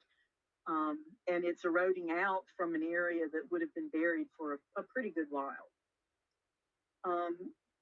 In this case, here on the bottom left-hand corner, this was a looting case. And we knew the guy was digging in a burial, and he most likely knew himself that he was, because scattered around the stuff he discarded, there's a piece of Native American pottery that tells us this is a pre-Columbian burial. There's a human tooth, and there's a rib fragment, a human rib fragment. So this gentleman he was on state land, so he would get a 267 violation and an 872.05 violation. So any questions on human remains? What kinds of things to look for if you have any questions on how to tell between archaeological remains and more modern remains that may be found? And if you do find something, snap a picture and text it to me, and I will be happy to, if I can't identify it, I'll send it to our osteologist and our state archaeologist and see if they can identify it. So you're not going to be alone on making that determination.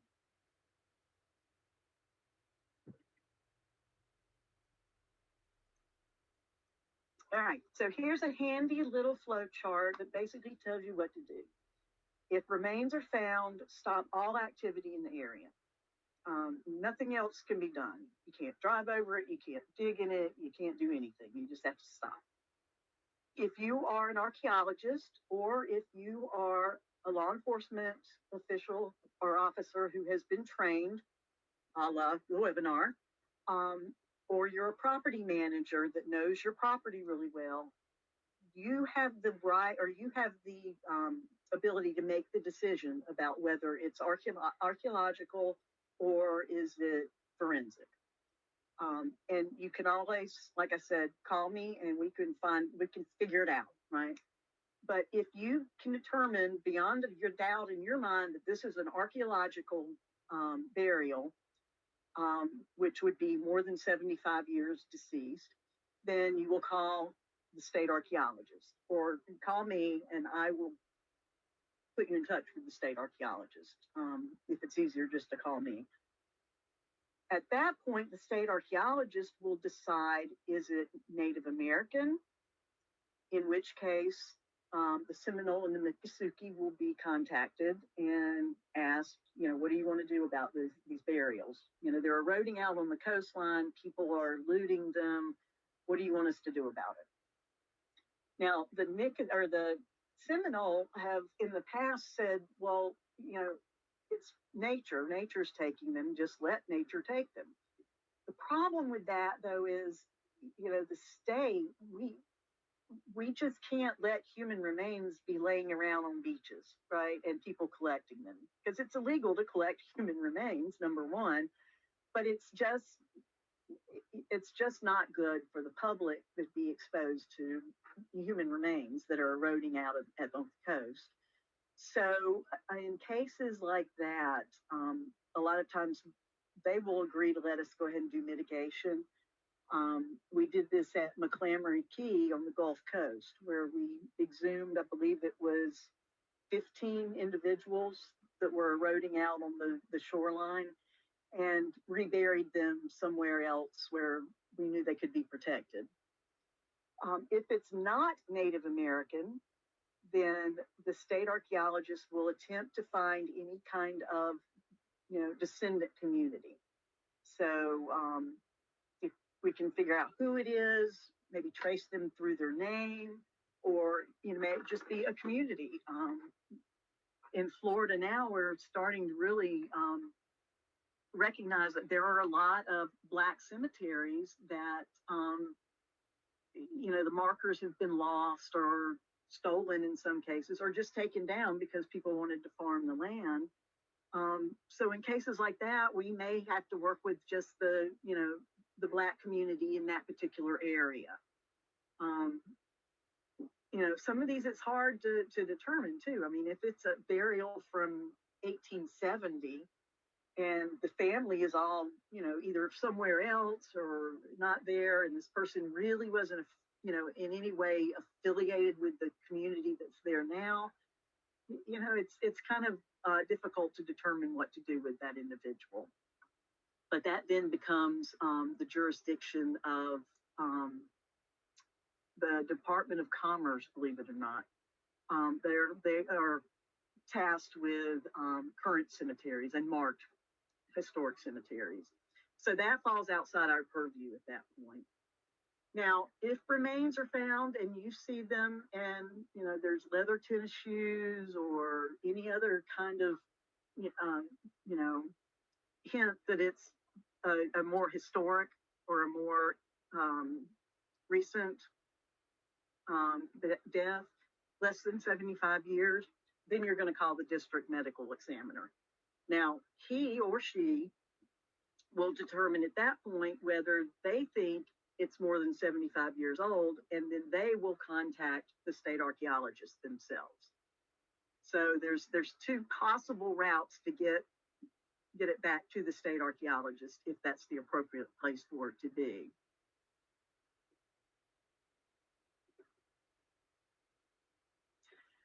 All right, so now you've seen the main laws that cover the things that we're involved with at DHR. So now I'm going to talk a little bit about the type of people that you may encounter looting and what are some of the reasons they loot. So artifacts could be, people who just like hunting for artifacts. I mean, who doesn't love an Easter egg hunt, right? Hunting for treasure. There's just some kind of thrill about doing that. And if it's on private property and they have permission from the private property owner, they can do all they want to. That's fine. Just don't do it on state land, right? Landowners, there are people who've had farms for generations that have tons of things that come up. They plow the field, it rains, and they can go through and collect all kinds of artifacts. And have done so for generations. So there's nothing illegal about that. There are legitimate collectors that buy, sell, trade artifacts as a business. And, some people collect them because they just like the aesthetic. They think they look cool if you put them in a case and hang them on a wall, right? There's nothing illegal about that as long as you can be reasonably certain that these are not looted items, right? If it comes off state land illegally and then gets sold, obviously, then it's not going to be a legitimate sale.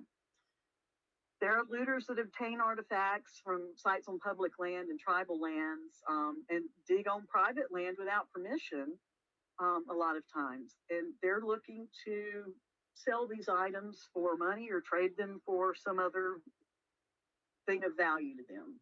Unfortunately, methamphetamines. Then there are thieves that are looking to get stuff so that they can sell it or maybe just want to keep it for themselves. So there's a range of activities associated with collecting artifacts. And one thing I can say, this guy in the middle bottom, if you're going to loot, don't put a picture of yourself on Facebook.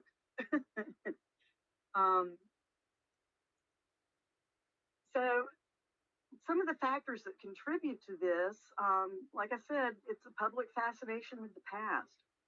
There are shows, there's one show, Texas Diggers, I think it's called, that really glorifies going in with heavy equipment and digging huge holes to look for artifacts. And people, they don't understand that there's a difference between digging a hole and doing, legitimate archaeological excavation, right? We don't just haphazardly dig a hole, as you saw earlier. But some of these shows don't help with that misconception, right? People do it because they want to collect the artifacts. They're proud of their collections. They have bragging rights. Like I said, they put them in cases in all these really pretty arrangements. And it's a nice aesthetic for some people. The commercial trade, some people make a whole business off of selling artifacts. And if these people are looting them off of state lands, it's basically a financial resource for them that has no overhead, right? You go dig it up, doesn't cost you anything, but you can sell it, right? And if you sell it in the right place, you don't even have to pay taxes on the income from that sale. Other people do it to fund illegal activity, guns, drugs, etc., right? So if you look in this picture at the bottom right, this is a bust not from here. It's actually in Israel, I believe, where there's these, antiquities that have been collected for resale along with marijuana, right? So I've seen pictures in the U.S. of like pots in the Southwest sitting in a meth lab, So these things are all tied together, right? It's not in isolation of other crimes. Some people like the thrill. Like I said, who doesn't love an Easter egg hunt, right? And then there's some cases where people have a difficult time distinguishing where legal and illegal is, right? There's unclear jurisdiction. If there are like private property in holdings within public areas and it's not clearly marked, they may think they're still on private property where they have permission to dig. And so, it's unclear to them, where are they? Are we on a legal area or not a legal area, right? And it's difficult for law enforcement if you're trying to, police these kinds of, or prosecute if you're a state attorney, these kinds of crimes. It's hard to determine the origin of artifacts. There have been lots of studies to try to look at artifacts to see if you could tell the type of dirt that it was in or what kind of water it was in, but it's just not possible to do. So that's a really frustrating, obviously, issue that law enforcement has. The types of crimes, we have digging, obviously, in an archaeological site. Top left-hand corner, you can see that's a lot of digging. That area is pretty much destroyed. You can, underwater people will collect things that sometimes are just laying on the surface, but other times they're digging in the rivers for them, right? Metal detecting is another issue, especially underwater. You're not allowed to metal detect underwater in any Florida waters. You are not allowed to metal detect in any state park in Florida.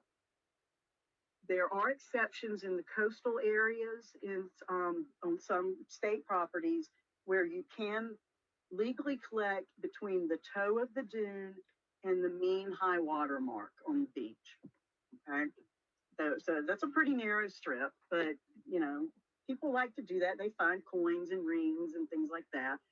But anything below the high water mark is now considered sovereignty submerged lands, and you cannot metal detect in Florida waters. Digging in Florida waters or on Florida land without a permit is prohibited, so you can't metal detect there either. when you metal detect, obviously you get a hit and you dig a hole to find out what it is, right? So it's still digging without a permit as well. So then you've got the 267.13B violation.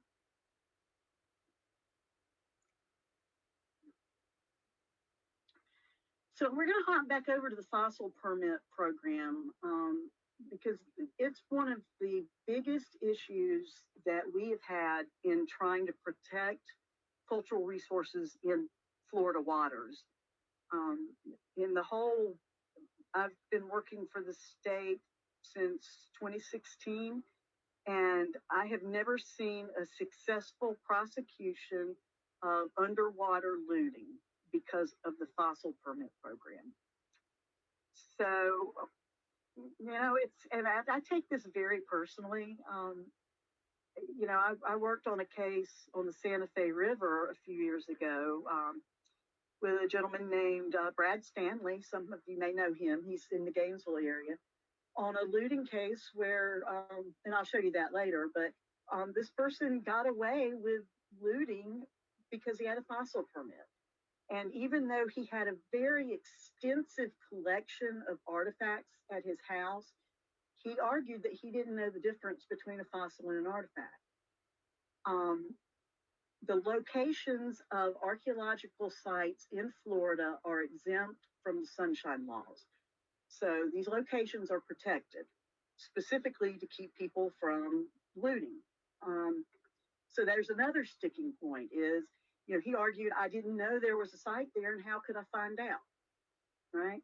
So the permit program just has been a thorn in my side the whole time I've worked for the state. And we have really worked hard to get something out of these people. We've gone down to Gainesville several times in the last few years, begging the person who was the administrator of this program to work with us to help stop the looting underwater. And he was very apathetic, this program was kind of foisted upon him. He didn't have any care about it. So he just did the minimum he had to, right? So luckily, though, he just retired. And the new permit administrator, we were able to get people from multiple agencies, including Captain Van Barrow from FWC LE, to go to the Florida Museum and meet with the director of the museum, the director of the paleontological section, and the permit administrator. And we laid out all the evidence for all the issues we had. And the impetus for this was not just that we know there's ongoing looting, but even among fossil collectors, there were a couple of guys that dammed up the Mayaca River. Well, you can't dam up a river in Florida not without going through DEP, right? That can cause massive destruction of environmental resources downriver. So that was heinous enough that DEP got involved with it, right? And obviously law enforcement has had issues with it for years, and state parks has had issues with it. So we all got together and went down to Gainesville and talked to them. And amazingly, once we laid out all this evidence, the director of the museum was frankly horrified by what was going on with this permit program. So they've been really good about trying to work with us, right? So prior to this last meeting we had, the small print in this statute that enables this fossil permit hunting program is that they have to also work with DEP if they're going to move sediments in rivers, and they have to work with BAR if they're digging in archaeological deposits. So this picture here, another example of don't post a picture of yourself on social media if you're breaking the law, right? I highly doubt that this gentleman has a DEP permit, because DEP does not permit people to just dig holes in the river bottoms, right? Or even creek bottoms. So here he is, he's out digging dirt out of the bottom and dumping it in a screen and picking through it, looking for fossils and or artifacts. So yeah, he's breaking the law. And because the fossil permit hunting program is not explicit on their website about other, the possibility that other permits may be required for what you plan to do, he doesn't even know he's breaking the law, probably, which is really frustrating. So here's a really good case study of here's what not to do. During the pandemic, when everybody's basically quarantining at home, there's very little traveling, not much tourism, people are social distancing. And so this guy who has a permit, it's a group permit for fossil hunting, and what his business was taking groups of people out on the river and charging them to take them out, give them a shovel and a floating screen and let them dig up the rivers. Well, he decided during the pandemic, if they can't come to the river, he'd send the river to them. So here is laid out on his driveway are a whole bunch of river sediments, at least 300 pounds of them, that he has dug up, laid it out to dry, bags it into 25-ounce bags, and sells it online for $25. Doesn't cost him a penny, and it's tax-free revenue, right? He's not reporting this as income. Not only is it a massive violation of DEP's dredge and fill permit requirements, but it's theft off of state land. If he's valuing 25 ounces for $25, I don't know, 300 pounds, how much money is that? So that's obviously going to rise to the threshold of theft where it should be pursued, right? It's also a violation if he happens to be in an archaeological site. Now, I looked at online where he was selling it. An FWC officer went out and looked at the stuff and talked to the guy, told him, you can't do this. But if there happened to be a point in that, then he'd be looking at 267 violation.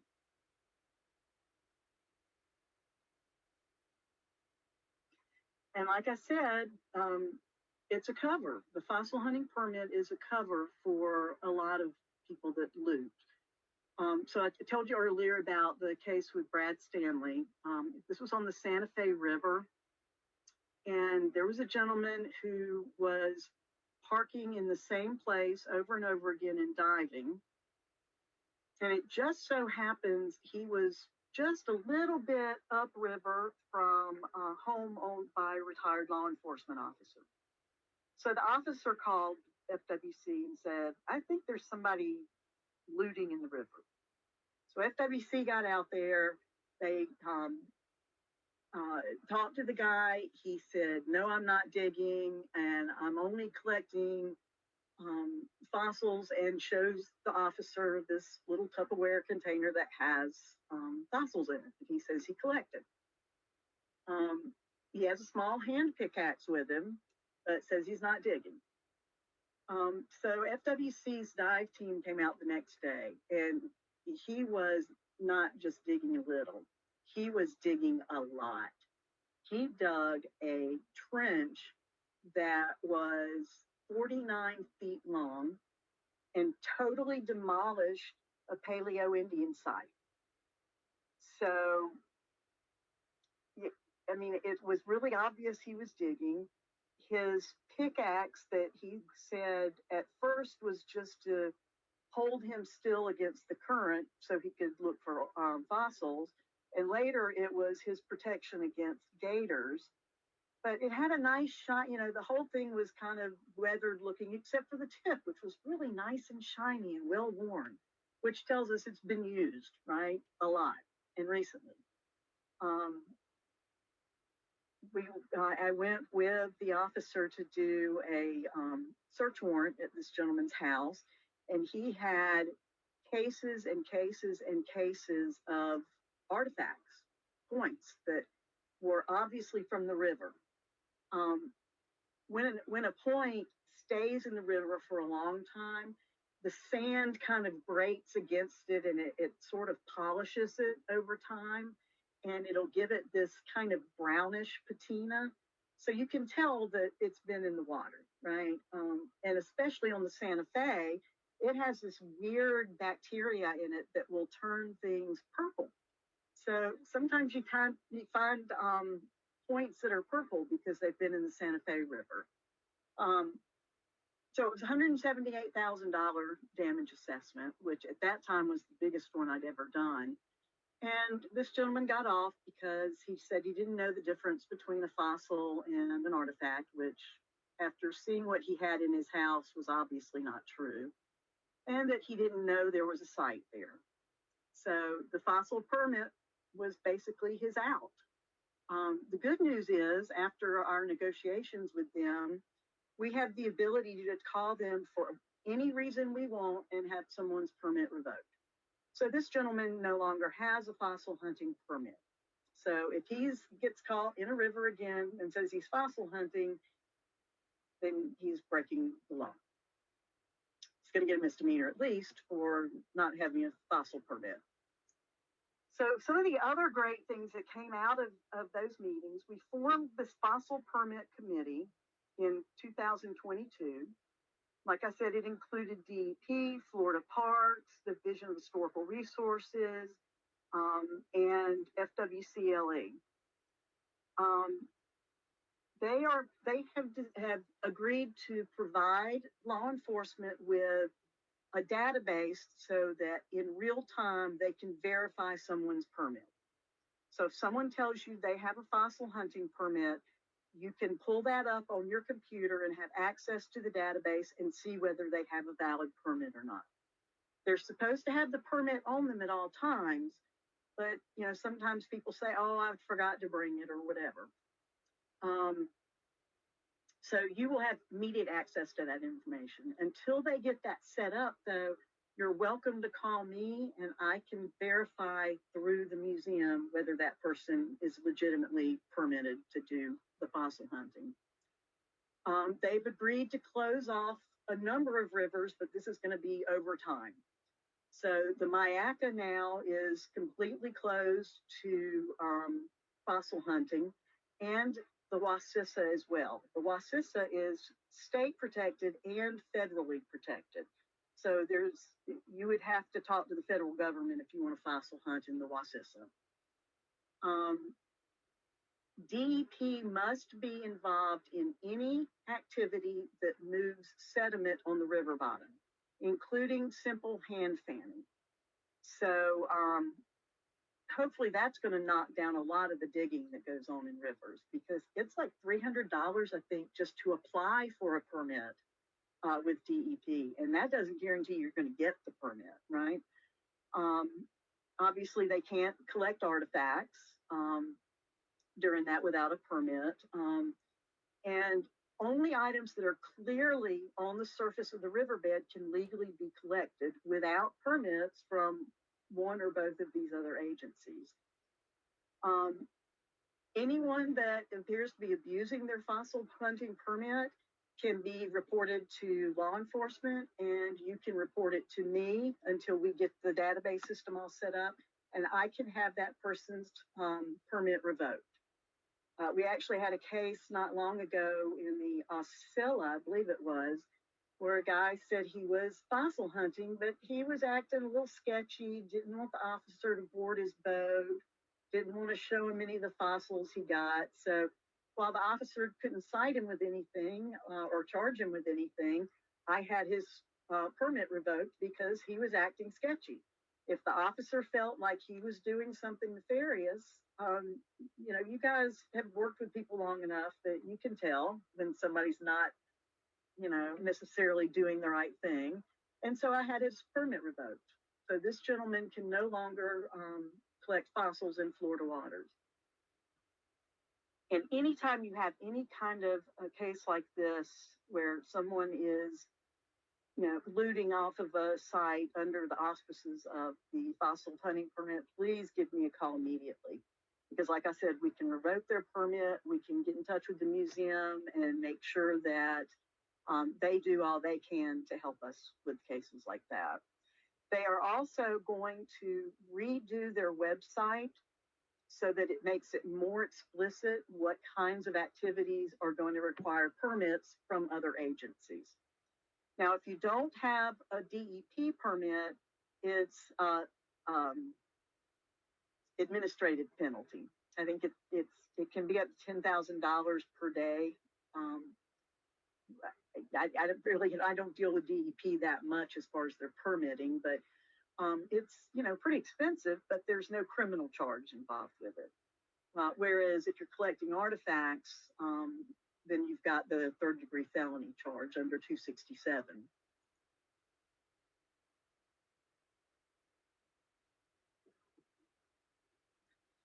And then metal detecting, we're going to revisit that.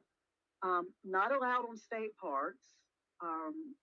You're actually not even allowed to remove anything from state parks according to Rule 62D-2, of the Florida Administrative Code. 267 applies if the visitor is in an area that has archaeological sites on it. To do metal detecting for archaeological research, and that actually is the legitimate thing, we surveyed Lafayette Forest, where there was evidence that there may have been a American fort there that was destroyed by the Seminole Indians after a battle. And we used the metal detector, and we were able to find, the lead shot. We found a plume holder from one of the cavalry officers' hat. Found a couple of other things and a button. Found a really cool button that matched exactly the historical account of which regiment was there.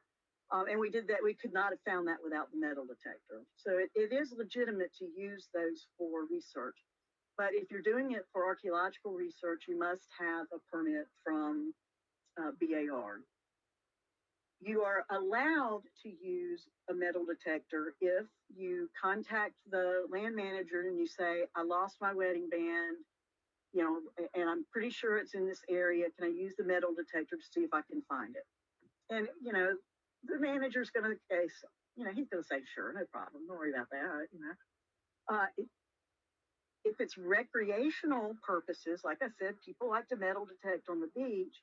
Like I said, it has to be between the high water line and the toe of the dune, except if it's an archaeological site, in which case it's prohibited. Anyone who wants to do metal detecting on any state-owned or managed land, I would say you need to contact the land manager and find out from them if they have specific rules. Because actually some parks, I think, do allow it, but most don't. So it's really up to the person who wants to metal detect to get with the property manager and find out if they're within their legal rights to do so. So let's do this. Coming into the home stretch here, let's take another 10-minute break. And I will see you guys back here at 11:40. Thanks. See you soon.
Okay, welcome back, everyone. We're going to continue with looting and talk about the common characteristics of looters. These guys, the ones that we're looking for, we're not looking for, like I said, the Boy Scout that picks up something along the trail. That's not the impact that I'm worried about. The impact I'm worried about is the digging that destroys any context, which destroys any information that we could get from a site. And the ones that are the worst at it are the ones who actually know the law. They know they're breaking the law. They know they shouldn't be digging on state land. So they have all sorts of anti-detection strategies. Some of them take their dog. Some of them will put up little traps or whatever that will make noise if someone walks in. Many of them dig at night. They'll go out there into the woods with a headlamp and dig. I've seen some where they actually had little lanterns set up around the holes. But the biggest thing is these people are also involved in other types of crimes. And I don't think this is a surprise to any of you. If someone who's looting may also be, poaching spiny lobster or, running guns or be involved in the drug trade. So all of these things are tied together into one large criminal organization, if you will. These guys have specialized tools and equipment. They'll show up with probes and sifting screens and shovels. In case of underwater looting, people have little goodie bags. And then people with metal detectors, they're kind of obvious. Camouflage is, that's not really a distinguishing factor for looters because pretty much everybody in the woods is in camouflage, right? Hunters, even fishermen out on the water wear camouflage. But one of the biggest things that you'll notice is their butt and their shoes will be coated with sand. So this is these two pictures. This is a gentleman who was arrested several years ago. He was caught looting, and you can see where he sits down in the dirt. You get those sand all over your butt and everything. And if you're using a shaker screen, I can promise you from mid-thigh to foot, you're going to be coated with dirt because you just get it all over you. And that's really distinguishing because not many people who go hunting get covered with dirt to that extent, right? Sometimes armed, but, everybody in the woods is armed, right? They won't have a permit, obviously. And this is multi-generational too. So some people bring their kids with them, teach their kids. They're involved in, with groups of people that have similar interests that do the same sort of things. So this is, I think because, and we're trying very hard to change this perception, but when you tell someone like a state attorney that someone was looting, they think about, a man and his kid out, during a Saturday afternoon picking up artifacts. And so it's really been difficult for us to try to convince them that these crimes are serious. And, while it's a big enough business that some people literally have their kids take over their business, right? Underwater looters, anyone diving without a dive flag, that's, no pun intended, a red flag. Returning to the same area repeatedly. If they're diving in really remote areas or in what we call dark water, water that has that's so tannic that you really can't even see your hand in front of your face, that's not recreational diving. Who wants to dive in that? So these are people who are there for a reason, right? They usually will have a fossil hunting permit and a collection of fossils. I've been told that some people have shown fossils to officers and said, yeah, I collected these today. And another officer in another area says, he showed me those same fossils 2 weeks ago. So we call these dummy fossil collections. So if they are questioned, they can just pull it out and say, look, this is what I collected today. As I said, involved in other types of crime. They too will use the same kind of specialized tools that people looting on land will use. And again, they can't produce any kind of a permit. One way to spot somebody who is obviously not an archaeologist is some of the words they use. In the collecting community and in the lay community, if you will, arrowhead has become sort of this general term for anything, any rock that has point on it, right? It's sort of like, give me a Kleenex has become generic for give me any facial tissue that you have available, right?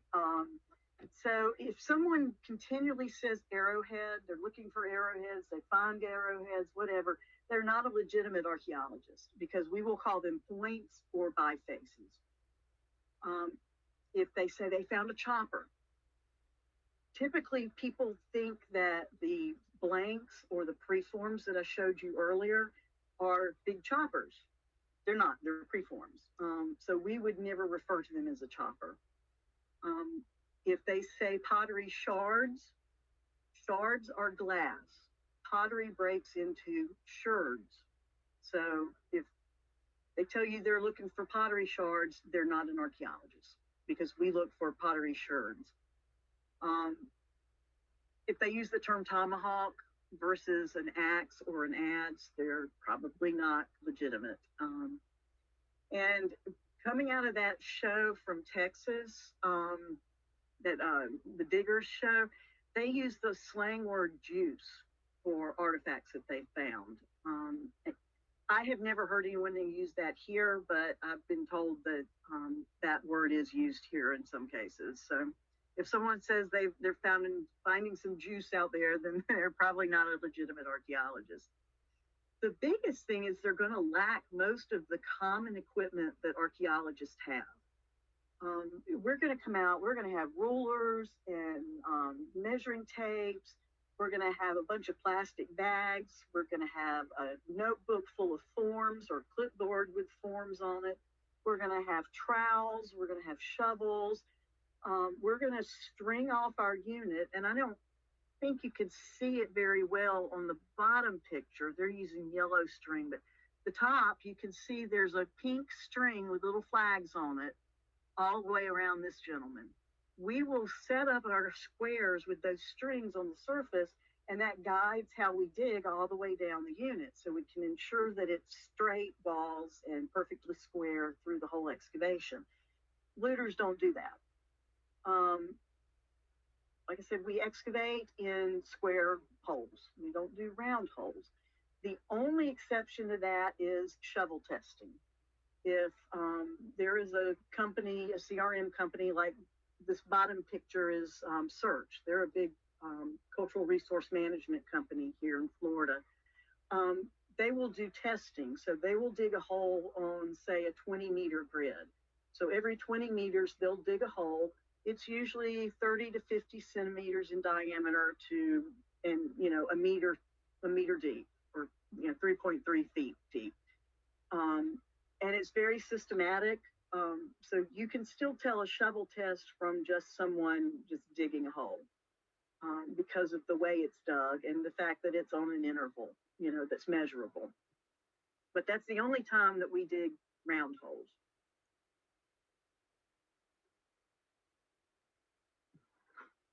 And sometimes it's kind of hard to decide if something is looting, someone digging, or if it's a natural disturbance.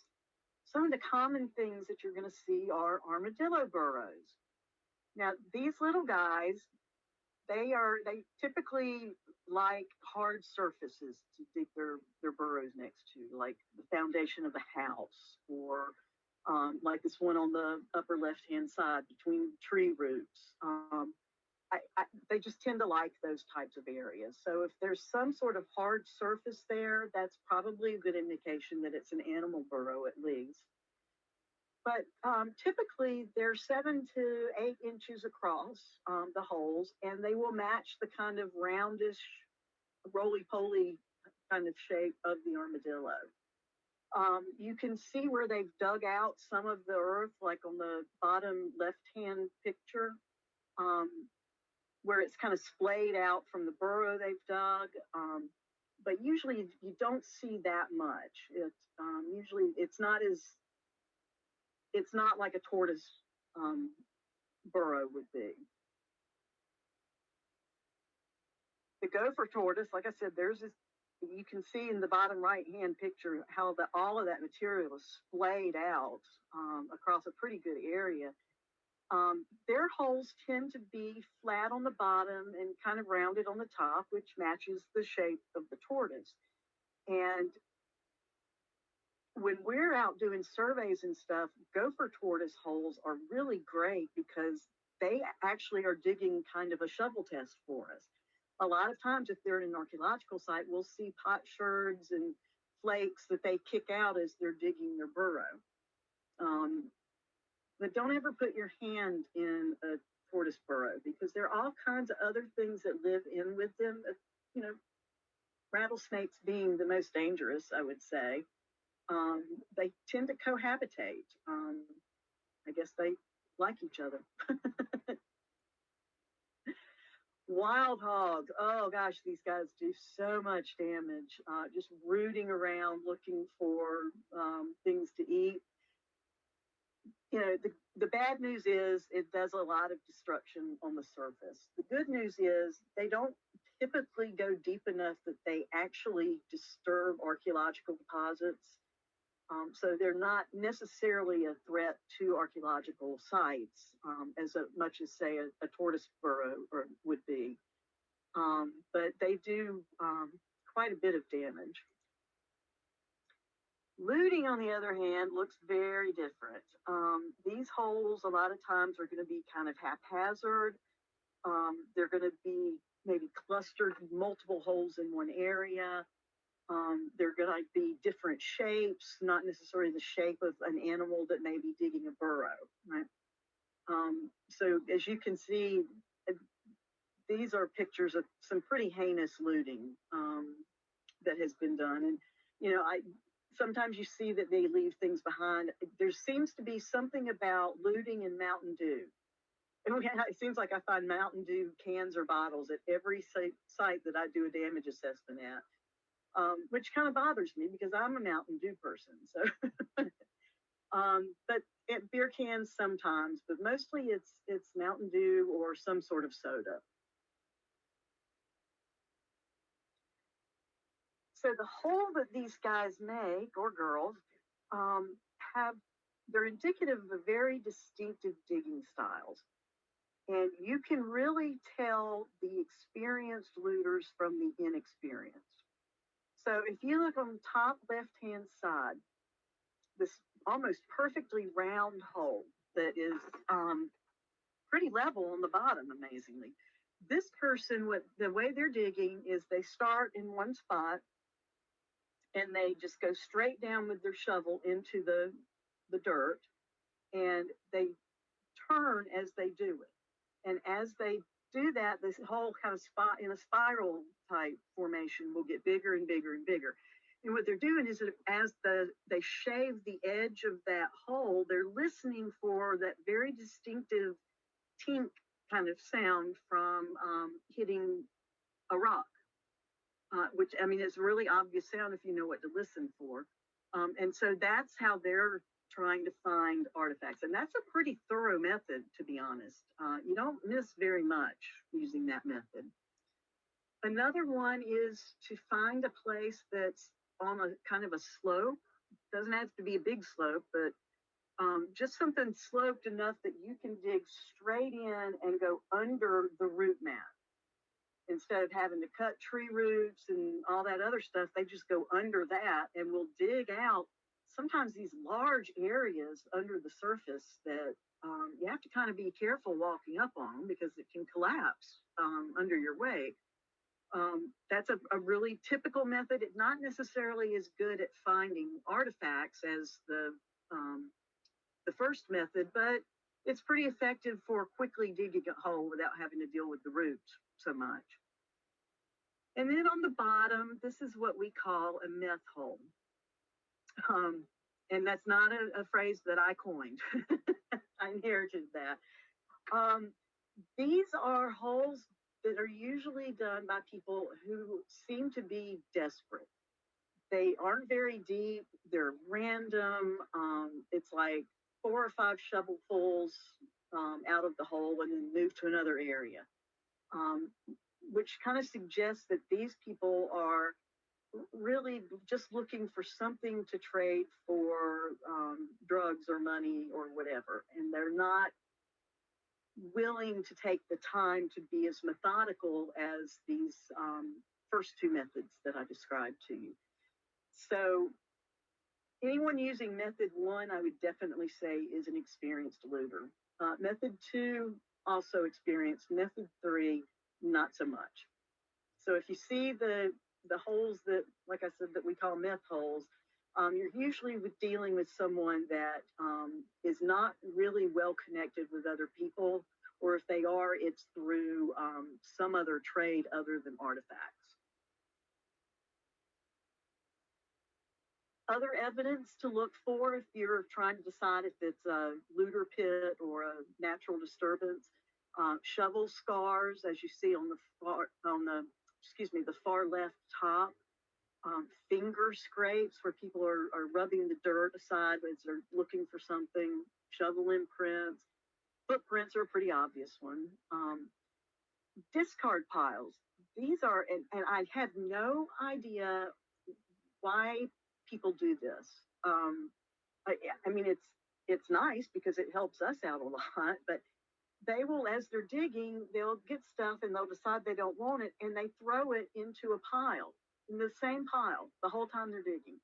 So you get these huge piles of flakes and potsherds and other things that the looter's not interested in that are all confined to one area, which helps us as we're investigating because it can give us some information about the type of site it is, what, looking at the type of pottery it is. There's other things that we can determine from looking at the things that are being discarded, because information is valuable to us, not necessarily the point.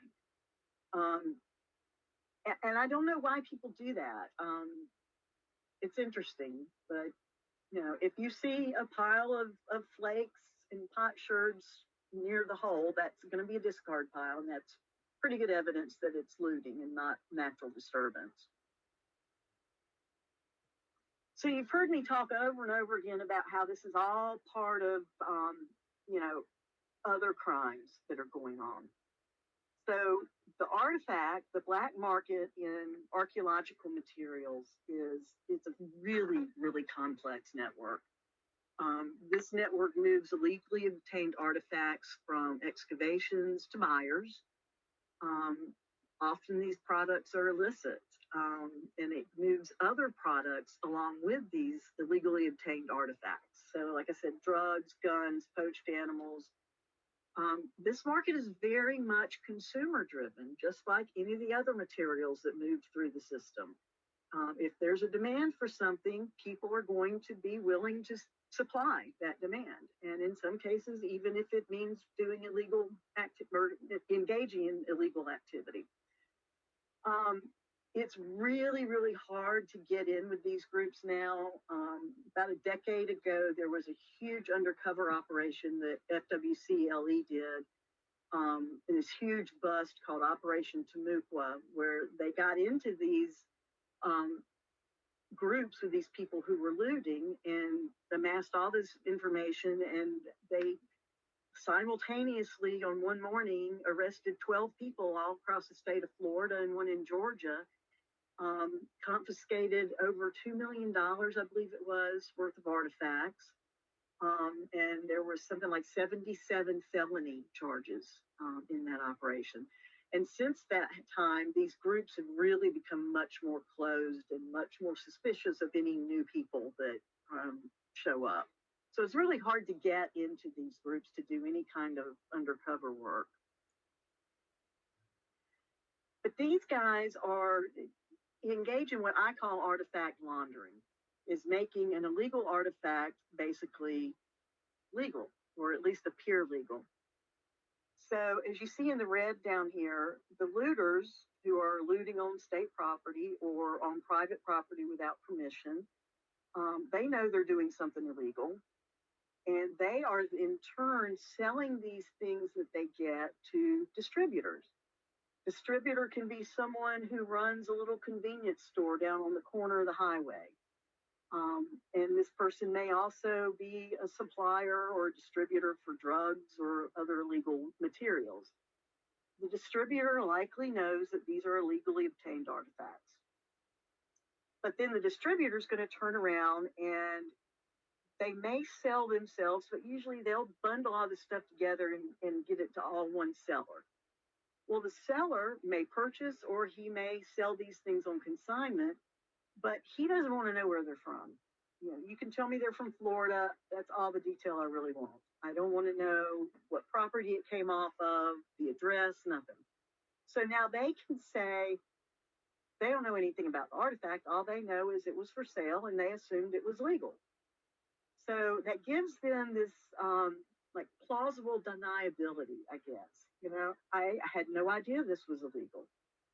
And then they turn around and they supply these things to buyers who think that they're buying a legally obtained artifact. And these sellers are really sneaky. They provide certificates of authenticity, which is basically, and what's interesting is I haven't seen a single business that does this run by a real archaeologist. But they're basically look at something and they say, well, it looks like a kirk. And according to this book, the kirk is around 5,000 to 8,000 years old. Therefore, it looks authentic.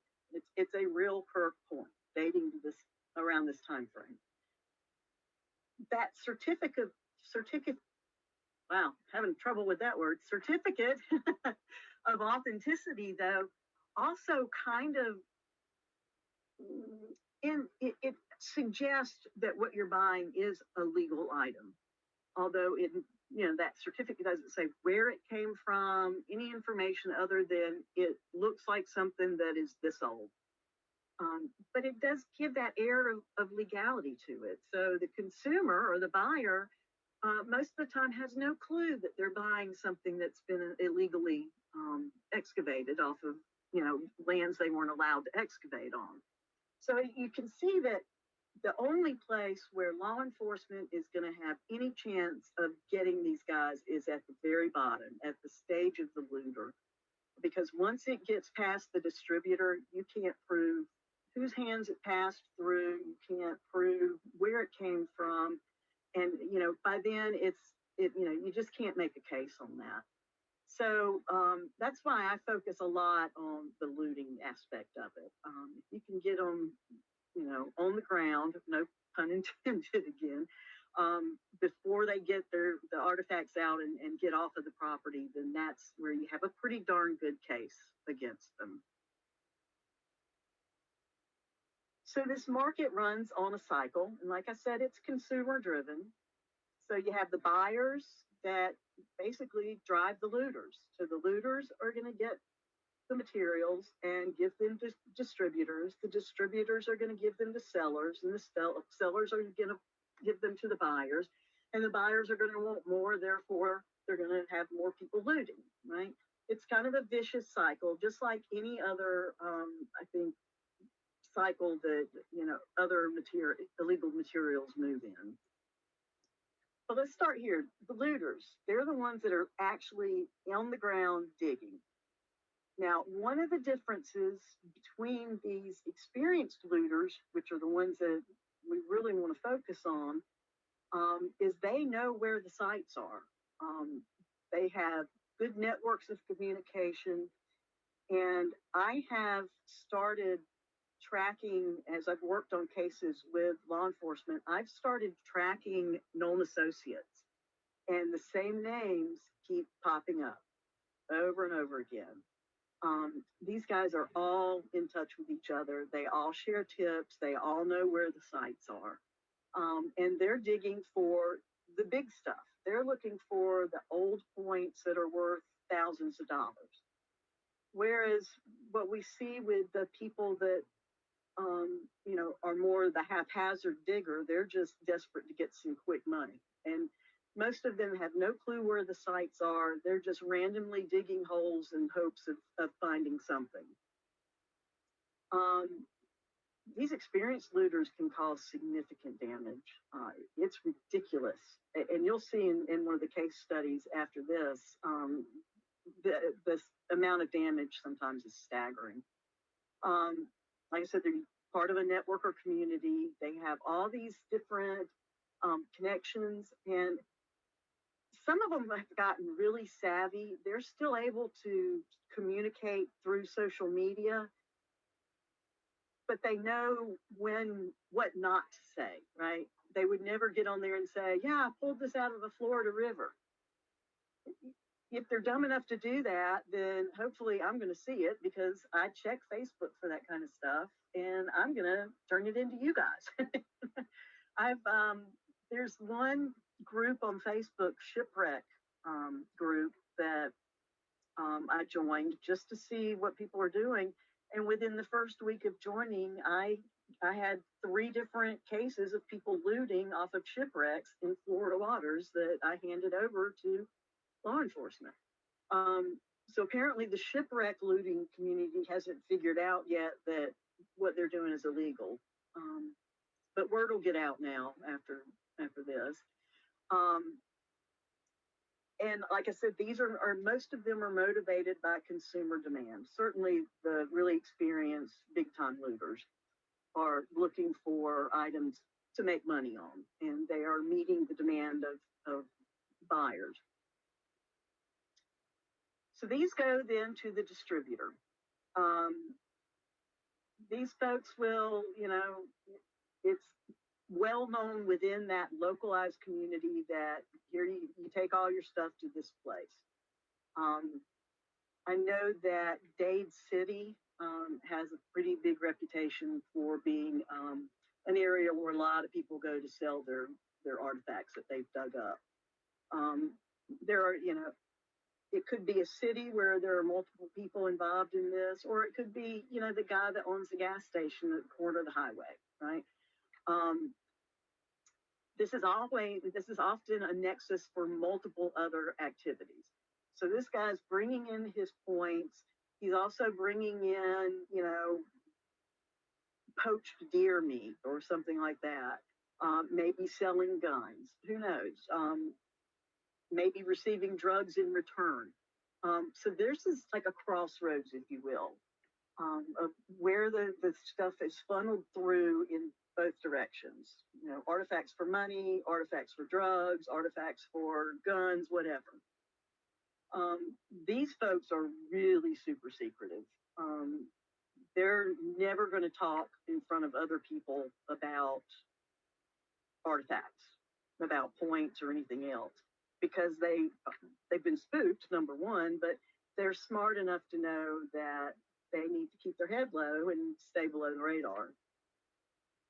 Most of them know the people that they're buying artifacts from, therefore most of them know that they're illegally obtained. Now the seller may be the distributor as well. They may sell directly from their location, or they may send stuff to someone who either buys the collection outright or will sell on consignment. I see a lot of consignment stuff online. They don't necessarily want to know where it's from. Like, you know, you don't want to tell the guy who is going to sell your materials that you know illegally dug it up in a state forest, because then he's going to be, you know, in the hot seat, right? He's going to be knowingly selling something, buying and or selling something that has been illegally obtained. This is where the certificate of authenticity comes in, and sellers may sell online. Lots and lots and lots of sites, though, for artifacts that are not necessarily on like eBay. There are whole storefronts, if you will, online where all they sell is artifacts. And then there are these big shows that they have periodically. They move from place to place, kind of like the gun shows do, right? You may have a show every 6 months in this particular area. And so a lot of that stuff changes hands at these particular shows. So the thing that I'm working on now is the fact that if they're selling online, they are almost certainly selling stolen goods across state lines, which then brings in federal offenses. So I talked to a federal prosecutor a while back about it, and he said it had never been on his radar that people were doing that. He's not a guy who's into archaeology, but that certainly if you could prove that something that was taken off of state land and was sold on eBay to someone in North Carolina, they're crossing that state line with illegal materials, right? So, I envision that at some point, these guys are so organized that we could be looking at RICO kind of activity. And then, like I said, finally you have the buyers. These people pretty much assume that they are buying a legally obtained artifact. They like it because it's pretty. I can own something that is a part of the history of Florida. And their desire for these antiquities, these materials, drives the whole cycle. If nobody wanted to buy them, there would be no looting of archaeological sites, other than the few people that do it because they want to collect for themselves, right? So they're sort of the last stop for the artifacts that are illegally obtained, and the impetus for the first stop of the looting, right? So here's a really good example. I mentioned to you earlier river polish. This is a really great example of river polish. You see how it's kind of this brownish color? That's staining from being in the river. This seller even calls it gorgeous patina. And you can kind of see how smooth the rock is. There's not these sharp changes from where the flakes have been removed. It's very kind of smooth, and that comes from thousands of years of rolling around in the river and the sand basically sanding smooth this stone. So I can tell you right now, this came out of a river in Florida. We know it was in Florida because he says it was. I think this one also says there's a certificate of authenticity that goes with it. I don't see that on this one, but $700. Is that, would it be worth it to you to go out and dig a hole for 5 or 6 hours a day to find $700? That's pretty good money, right? And this is the kind of stuff that the big time looters are after.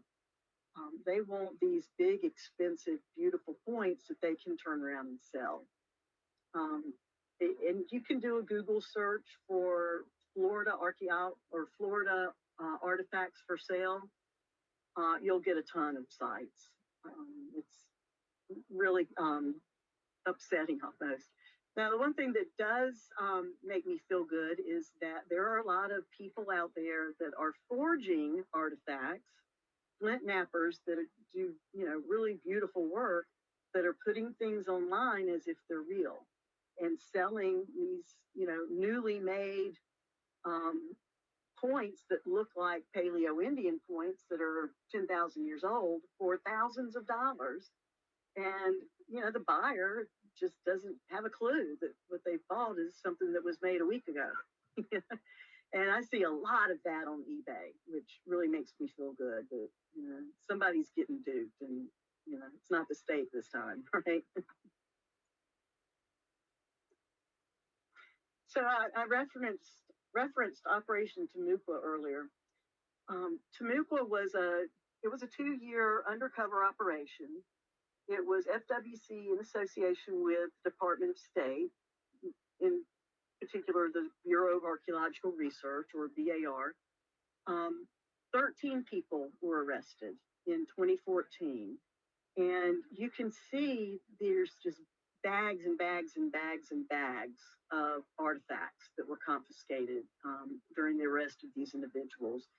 They hit looters and also hit the dealers.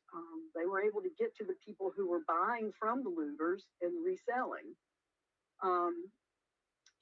They were charged with criminal conspiracy to illegally collect and sell artifacts.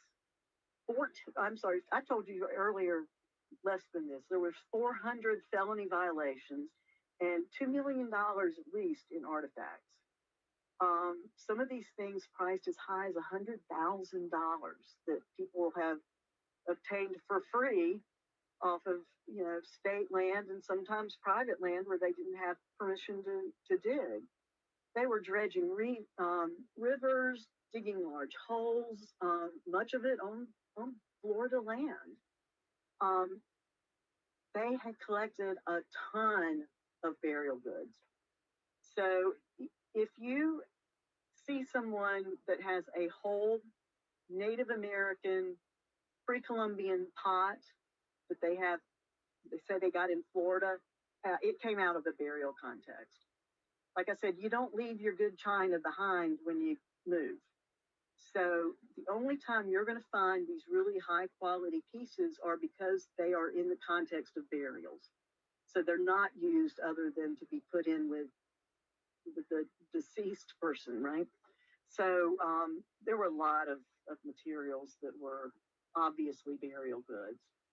So there were a lot of 267 violations and then the 872.05 violations for the human remains. As I said, here are the grave goods. At the upper left, these are from a Seminole burial. There's a whole pot on the right. At the picture on the bottom, these are really highly polished, mostly what we call greenstone. Greenstone comes from the mountainous areas of Georgia and the Carolinas. This is an exotic material, and it takes a long time to polish something, or to grind something to that shape and then polish it like that. These are, no kidding, burial goods. They have absolutely no purpose other than to be put in with burials.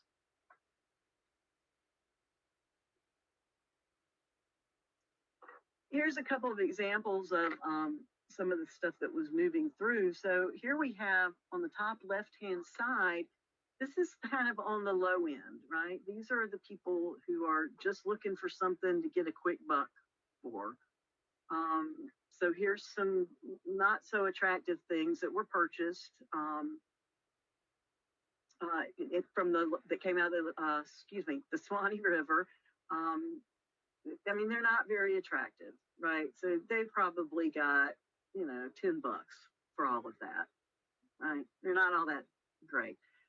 Contrast that with the case right below it on the bottom left. These are the really nice points. That case, if I'm not mistaken, was something like $40,000. If you added up all the tags with the prices, that's big money. That is really big money.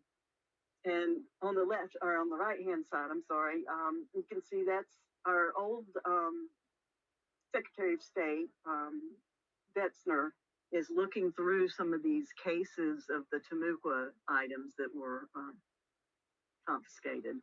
Again, you can see in these cases the beads, the large, there's a large carved shell pendant, if you will.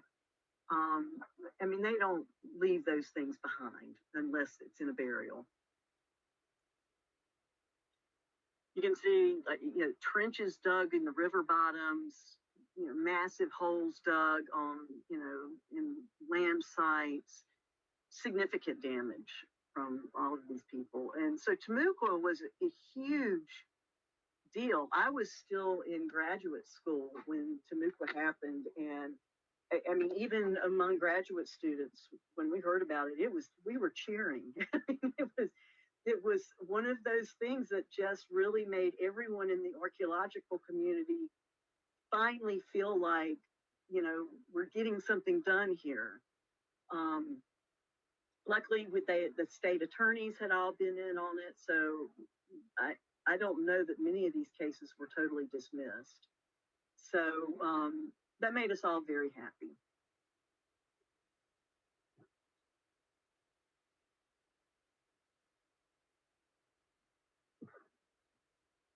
Sorry, I had to get a sip of my drink. So here's my role in all of this. When you call me and say, I have a place that's been looted and I would like you to do a damage assessment, as soon as you contact me, I will immediately try to get out there. So I'm the LEC, Law Enforcement Coordinator. You call me, I will, if I can get there the next day, I will. Sometimes it takes a couple of days, just depending on schedules, but I want to get out as soon as I can so that if there's any fresh evidence, I can get it before it rains or something like that. And the main reason is because, like I showed you with the earlier digging styles, you can determine digging style, you can determine if they're right or left-handed, depending on where they're piling up their dirt. There's all kinds of other pieces of information that can easily be destroyed over time. So the sooner I get out there, the better. I will get this damage assessment done, get the report to you, and that becomes part of your materials that you then give to the state attorney, who will hopefully agree to charge this person and then try to prosecute them. If you have a state attorney that doesn't understand the significance of this, I'm always available to talk to state attorneys to help walk them through why these are significant cases and what kind of charges apply. I can also assist in long-range management plans. So, for instance, if you need to put surveillance cameras up, I can help with, obtaining those cameras, and we can come out and do periodic checks if it's a really hugely vulnerable site. So there's all kinds of things that I can do long range to help. So I don't disappear as soon as the case is done. So I'm going to give you another case study as a way of showing how a damage assessment works. So this was a site that was unrecorded. An FWC LE got a tip from someone that there was a guy out there digging. So they went out and checked, and sure enough, caught a guy out there digging. He was finding, you can see at the bottom right-hand corner, those are some of the things that he had on his person when he was caught. And he was just digging massive holes, right? So the way I do a damage assessment is I will come out, we will use our GIS equipment to get exact locations on where each pit is, as you can see on the left-hand side. We will take length, width, and depth measurements on the holes. And we will determine then what is the volume of material that was removed from that hole. So in this case, all of the material combined from all of the holes was 8,080,437.54 cubic centimeters of material that was excavated without a permit. So this is a 267 case. So the damage assessment, the first part is based on what would it cost the state to do the same amount of work using legitimate archaeological methods. So what I have to do then is take the cubic centimeters and put them into a context that works with a square excavation unit. So this amount of material is equivalent to 4 1 meter by 1 meter excavation units. So that's 3.3 feet by 3.3 feet to a meter deep. So another 3.3 3 feet deep. So that then allows me to plug in these numbers and calculate based on our real salaries and, real observations, just how much damage was done as far as the archaeological value. In this case, I can promise you, science is not cheap. It would have cost the state $19,556.84 to do that same amount of excavation if we did it using standard acceptable archaeological methods. Then we can get commercial value. Well, here's part of the rub with this is I cannot place a value on the loss of knowledge to the totality of humanity. Not to be melodramatic, but I mean, that's knowledge that's lost. I can't put a dollar figure on that. So calculating commercial value is very difficult. So what we have to do is go to all these different sources. We go to eBay, we go to these websites that sell these types of items, and we try to find something that is similar in age, in shape, and in condition. And I try to find at least 4, if not 5, different items that fit within that description. And then I will take the average of those prices, and that will be the commercial value. Well, in the case of Good Boy Quarry, commercial value is $15. So yeah, that's a pretty expensive day for $15 worth of artifacts. And then restoration and repair is real cost for me to come out with my team to do a damage assessment, and also cost for any work that we need to do above and beyond the damage assessment. So if we have to come back and refill holes or whatever.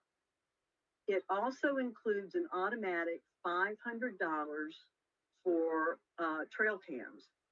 Now, in the past, we did the trail cams that were just basically took still pictures, and technology has gotten so much better and so much less expensive. So now I'm able to use that $500 to buy cameras that they'll take video and they'll allow you to watch that video in real time, so that wherever you are with your cell phone or your laptop, you can pull up that camera and see what's going on. And that makes a really big difference, as I'll show you in one of the cases we're going to talk about. So at the end of the day, this gentleman, the damage assessment was $22,298.25.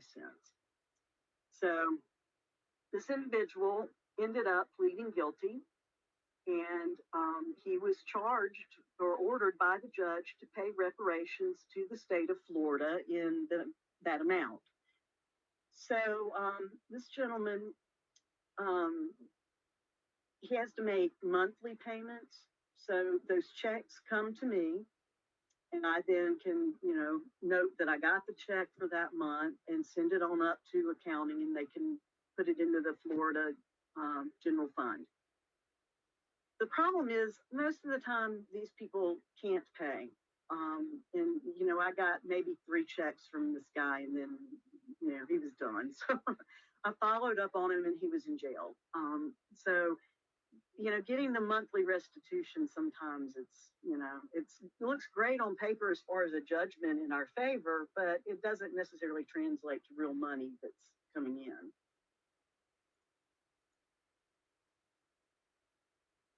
So far I've talked mostly about state property, anything that is state owned or controlled, right? Easements, whatever. But per statute 267.0315E, it is my mandate to advise and assist as appropriate federal and state agencies and local governments in carrying out their historic preservation responsibilities and programs. In other words, by statute, I I am here to advise and assist you with any looting case you have, whether it's state property or private property. Because of that, I have done a lot of work trying to find different charges that can be that people can get for looting on private property. Even though you can't use a 267 violation, what you can use is criminal mischief or theft, or if they're in the water, digging in a waterway without a DEP permit. If they're collecting fossils without a fossil permit, that's another charge.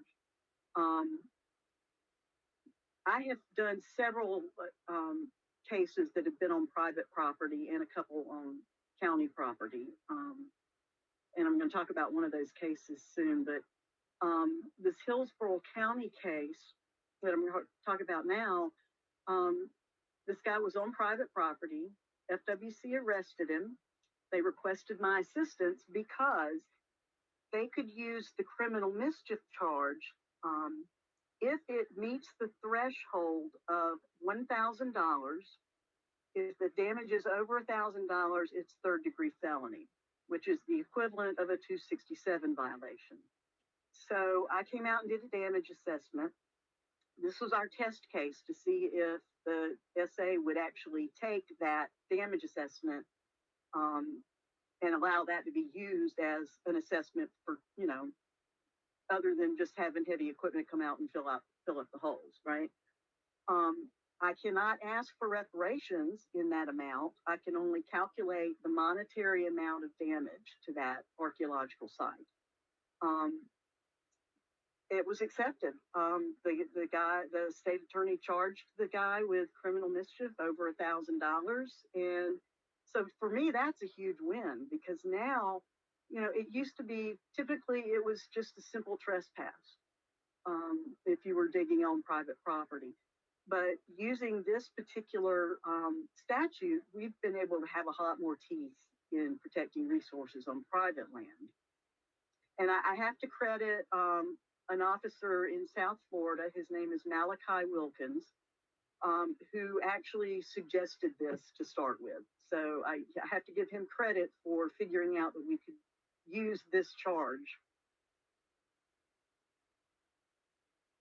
So in this case, here you can see on the right-hand side is a map of all the holes that had been dug on this private property. So I did the damage assessment. It came to $15,000, and he was charged with a third-degree felony criminal mischief. So it was a big win for us. So I don't know if you guys remember, it's been maybe a couple of years ago, there was a lot of controversy over these particularly Civil War monuments to the Confederacy, where people wanted them torn down and people started vandalizing them. So Governor DeSantis, as a way to deter that, in 2021, they instituted a new section of the criminal mischief statute that lowered the threshold from $1,000 of damage down to $200 damage on any historic site, public or private property. Then, this is even better, he added a whole new part to that statute that says that anyone that does any damage to any historic site is going to be charged with a second-degree felony, and they must, according to the statute, they must pay for repair of that particular resource. So it's not, in 267, the judge can, or he may decide not to make them pay reparations, but in this particular statute, they must order them to pay repair cost. Now, we haven't had a chance to test this yet, as to whether a damage assessment can be, considered, amount of damage, for the purposes of making the person pay for it. Or we really haven't tested this yet. This is so fairly new that we haven't done a whole lot with it yet. But we have, this is basically, I think, our first case where we may be using this. This is a case in Marion County. This is by far the most significant case I have ever worked, and the worst example of looting I've seen in Florida. This gentleman was a county worker. He lived in a house owned by the county, and he was using county heavy equipment to dig huge trenches into this field area that was on county property. So he would dig, you can see in the bottom picture, he would scoop out some stuff and then he would dump it, alongside the trench in fairly thin layers, and then go through with a pitchfork and poke through it, listening for, hitting stones so he can find artifacts. And in fact, while we were there doing the damage assessment, on the far left-hand side, that little point was laying right beside the trench. So it's one that he had missed when he did his probing. Then he would go to the sidewall part with a pitchfork and scrape down the sides of the walls to see if, he could find anything stuck in the wall there. And just for scale, you can see this officer is standing in one of those trenches. It was a huge amount of material that was moved in this case. So when officers went in, they confiscated all of his archaeological materials that he had in his house, and he also had a human tooth and another portion of a human bone that he supposedly had dug up a burial and reburied it, but kept those two as, I guess, souvenirs of digging this burial. So he's not looking at a 267 here because this is on county property, but he's got the 872.05 case, if we can find where he was actually digging. He's most certainly got another 872 charge with possessing human remains. Then you can apply the criminal mischief to this. So he's obviously in huge violation of the criminal mischief because, number one, it is an archaeological site. And to further bolster that, this site, if it's recorded in the Florida Master Site File, then it meets the standard of being recognized by either the state, federal, or local community as being a historic site. Okay, so let me back up as I can tell you what the Florida Master Site File is. That is a file or a database that contains the records of every single archaeological site that has ever been reported in Florida, dating back to the late 1800s. But as I pointed out, 267 applies whether it's a recorded site or not.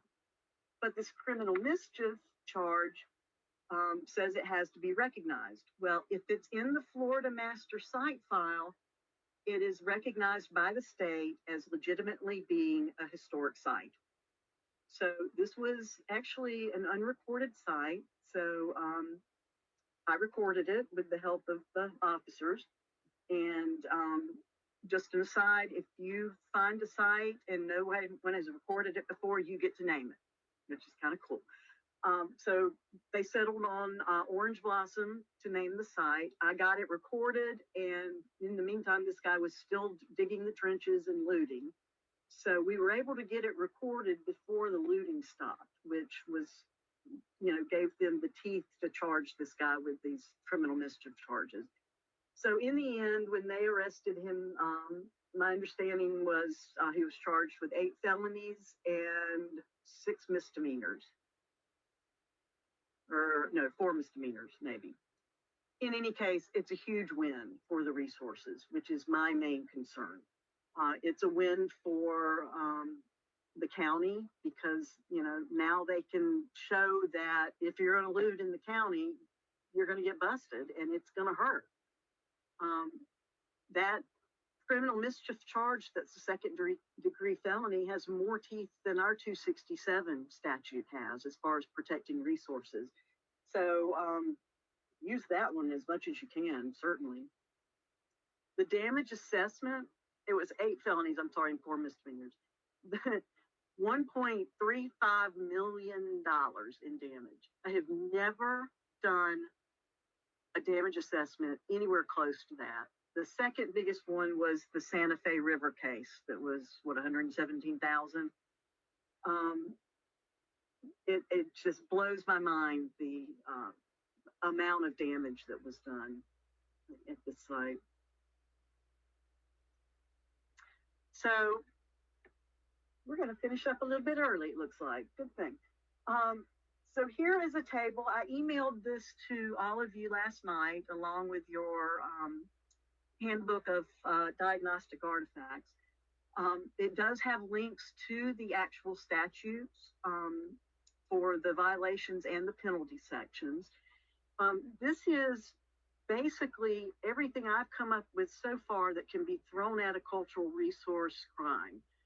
Obviously 267, because of, if it's on state land, because of the protections on state land. The criminal mischief, the 803.13-3 is where it is,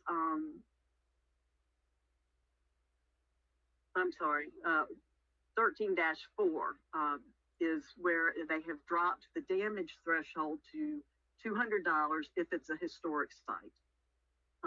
And then there's the new part of the statute, and I don't know how you navigate. Do you charge one of each, or just pick one? I don't know how they're going to do this, but this separate section that says if you destroy or demolish a memorial or a historic property, it's a second-degree felony, punishable under these statutes here. So I don't know if you can charge them with the 806.135.3 or 806.13-4. That's something that the state attorneys are going to have to mull over. My philosophy is throw everything at them and hopefully something sticks. But that one has the most teeth, definitely. And that can be used in conjunction with 267 if it's on state land. But certainly on private property if they're looting on property without permission. Then there's the unmarked human remains statute 872.05, which is applicable to both state and private land. Then there's state land damage, which is 253.041. It's an administrative penalty, but it's a fine of up to $10,000 a day. So that's a pretty significant fine. So you can charge them with damage to state lands in addition to the 267 and the 806. Digging underwater without a permit from DEP, that statute is 403.161. It's a misdemeanor, first-degree misdemeanor, and you can get a fine up to $1,000. And I believe that is $1,000 per occurrence, and I will double check that, and I will add that to this table if it is. And then finally, if they're in the water and they say, oh no, I'm collecting fossils, and they don't have a fossil permit, then that's going to be another misdemeanor. If any of you have, any other ideas of ways or charges that can be added to any of this, by all means, please contact me, because I want to add everything I can. But this is, I update this periodically when it needs updating, and I try to make sure that it gets out to everybody. So I will have your emails on file now so I can make sure that you get any updates to this. And as I said before, please don't hesitate to call me. My cell phone number is here. You can call that cell phone number pretty much anytime. Call me as soon as you identify or catch someone looting, unless it's 2 o'clock in the morning, in which case please wait till the next morning to call me. And I will help walk you through anything that needs to be done. If we need to record the site, we'll get it recorded immediately. We can arrange for me to come out and do the damage assessment. I can work with the state attorney. Anything that you need me to do to help you get this case through, I'm willing to do. So here's my contact information. I'm going to, like I said, make this webinar available on demand for anyone that wants to go back and look at this. But you also, I'll send my contact information in the separate email when I send you your certificate as well. So that is pretty much it. We got about 15 minutes early. That worked pretty good. So I've got some time now if anyone has any questions.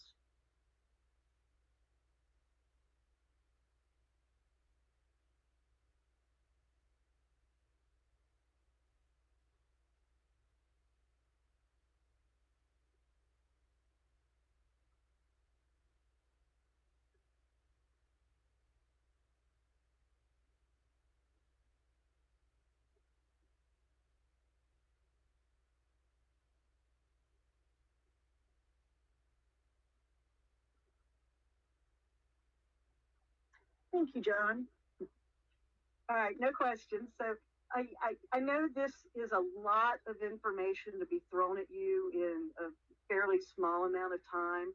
So if you in thinking about this over the next few days or whatever, just feel free to call me. And thank you so much for participating in the webinar. Any kind of feedback that you'd like to give me, I would really appreciate, because this is the first one I've done. And I was a little nervous, so I'd love to know what you guys think about it. Thank you so much again for taking the webinar, and you guys have a wonderful afternoon.